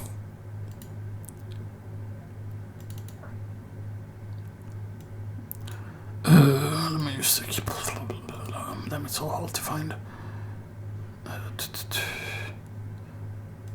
Top 10 to 2018, the Game of the Year. And stuff that. I think that's the oldest one. I'm pretty certain that's the oldest one. Yeah. And I have so much there too. That Real I Recorded Reno is 4.38 terabytes in space. And that has the classic WoW recordings. It has Hearthstone recordings that I have not uploaded. The Legion comes with Xenosis, all the final ones, the Mistweaver, the Brewmaster, Shadow Priest, Holy Priest, this Priest, Holy Paladin, and stuff that. And then I have the WoW recordings here and stuff that, like a shit ton of WoW recordings I still haven't uploaded. And these are because all of these are like really, really big in size, because this was before we got the better, like the better, you know, the better file format. So this one is 33.3 gigabytes, and this is just 1 hour, 3 minutes. And that was before the HEVC format. That was before that format. Or here is one that is 37.4 gigabytes. That's 1 hour, 30 minutes. Stuff that, so yeah. So there's a lot of like old videos here that I still have not uploaded and stuff that. And then there was one clip here that was too big. This was 128 gigabytes for 3 hours, 16 minutes, 17. Or 3 hours, 16 minutes, 17 seconds. That one was 128 gigabytes. And now compare that, for example, that was what the old file system, like the old AVC format. But then if you compare to the one that I did during the summer. The World of Warcraft video. World of Warcraft gameplay 1st of June. That one is almost also 3 hours. Like the one that was 128 gigabyte. But this one is only 30.5 gigabyte for almost 3 hours. So that you show how much better the HEVC format is. Now I don't know if it's possible for me to somehow convert these clips, convert all of these clips from that hard drive. If it's possible for my, my portable hard drive there. This one, if I can convert all of these clips that is AVC, if I can convert them into HEVC format and still like retain like the file size, right, or that I can retain the same quality, right? Because I don't want to get some sort of free program and then, oh yes, we can convert it into HEVC format, but then, oh, it's going to be only 480p or, whatever crap, but yeah. But anyway, this has been Sanosis, and this has been the Game of the Year show for the 2023. The last recording of the year. And stuff that, and I hope you all enjoy this, hopefully the microphone didn't, like, crap itself or whatever, right? Because, yeah. That was a bit scary there, but yeah. It was not like when my assistant destroyed my microphone. The other one, because I had a microphone previous to this one that I only had for a few days. And then I had placed it on this table, I had placed it somewhere, and then that person was cleaning at one point and knocked it off the table, and it fell down on the floor, and it destroyed the microphone. And then that microphone was expensive. That microphone was actually more expensive than this one, and stuff that. And then it's just like, you might say, oh, that's poor build quality or whatever, right? But that microphone wasn't a crap microphone, and stuff that. And then it just felt like, oh yeah, we just throw that into the sea. And then you might say, oh, you could just go and return that to the store, but, and it just felt like, like, man, like, why, like, but yeah, but it's just, Anyway, hope you all enjoy this. Happy or Merry Christmas, everyone, and Happy New Year and stuff that, and I'll be back next year, I'm back next year. I might be already back next year, maybe if there's some, like, emergency I need to record about, but like, or maybe something happens, maybe aliens arrive, and maybe, maybe a train arrives here, poof, right through the wall, and then it's like, oh, I'm a space train, boom, boom. Space train, boom, boom. And like, they want to come and blow up planets. Oh my god, that sounds pretty fun, I love blowing up planets, me, I just totally love blowing up planets because, hey, you want to get contacted by aliens, hey, here's a good way, if the deep state want to contact aliens or whatever, or they want to, get contacted by aliens. So like, if we show that we can blow up a pretty big planet, then, the aliens have to, like, contact us, right? Because then they have to realize, oh shit, they can blow up planets, that's not good, stuff that, and then you would force the aliens to reveal themselves, if you would show that you have the capability to blow up planets, and stuff that. But then they might just come and exterminate you, and stuff that, and that will not be good. Like, look at us, we can blow up planets, and then you just get invaded, oh shit, man. And then you're like, oh shit, what? Shut the hell up, Aniv. Yeah, Aniv is actually really, really funny, like, Aniv is, like, one of the reasons why I like watching Oats is so funny, right? When Aniv says certain things in chat, it's just, it's the funniest thing ever. And there's so many people like, oh yeah, Aniv must be a robot, like he's an AI, and there's a joke, with he's the AI, and stuff that he's just a robot, no, but Aniv's just a troll, and stuff that. There are, like, so many people fooling the Oats chat, and then you have the whole, Adopters in shambles, stuff like that. It's really funny, man, and then, like, when Waltz does the voices, that's really funny as well. But yeah, but anyway, I'll see you all next time.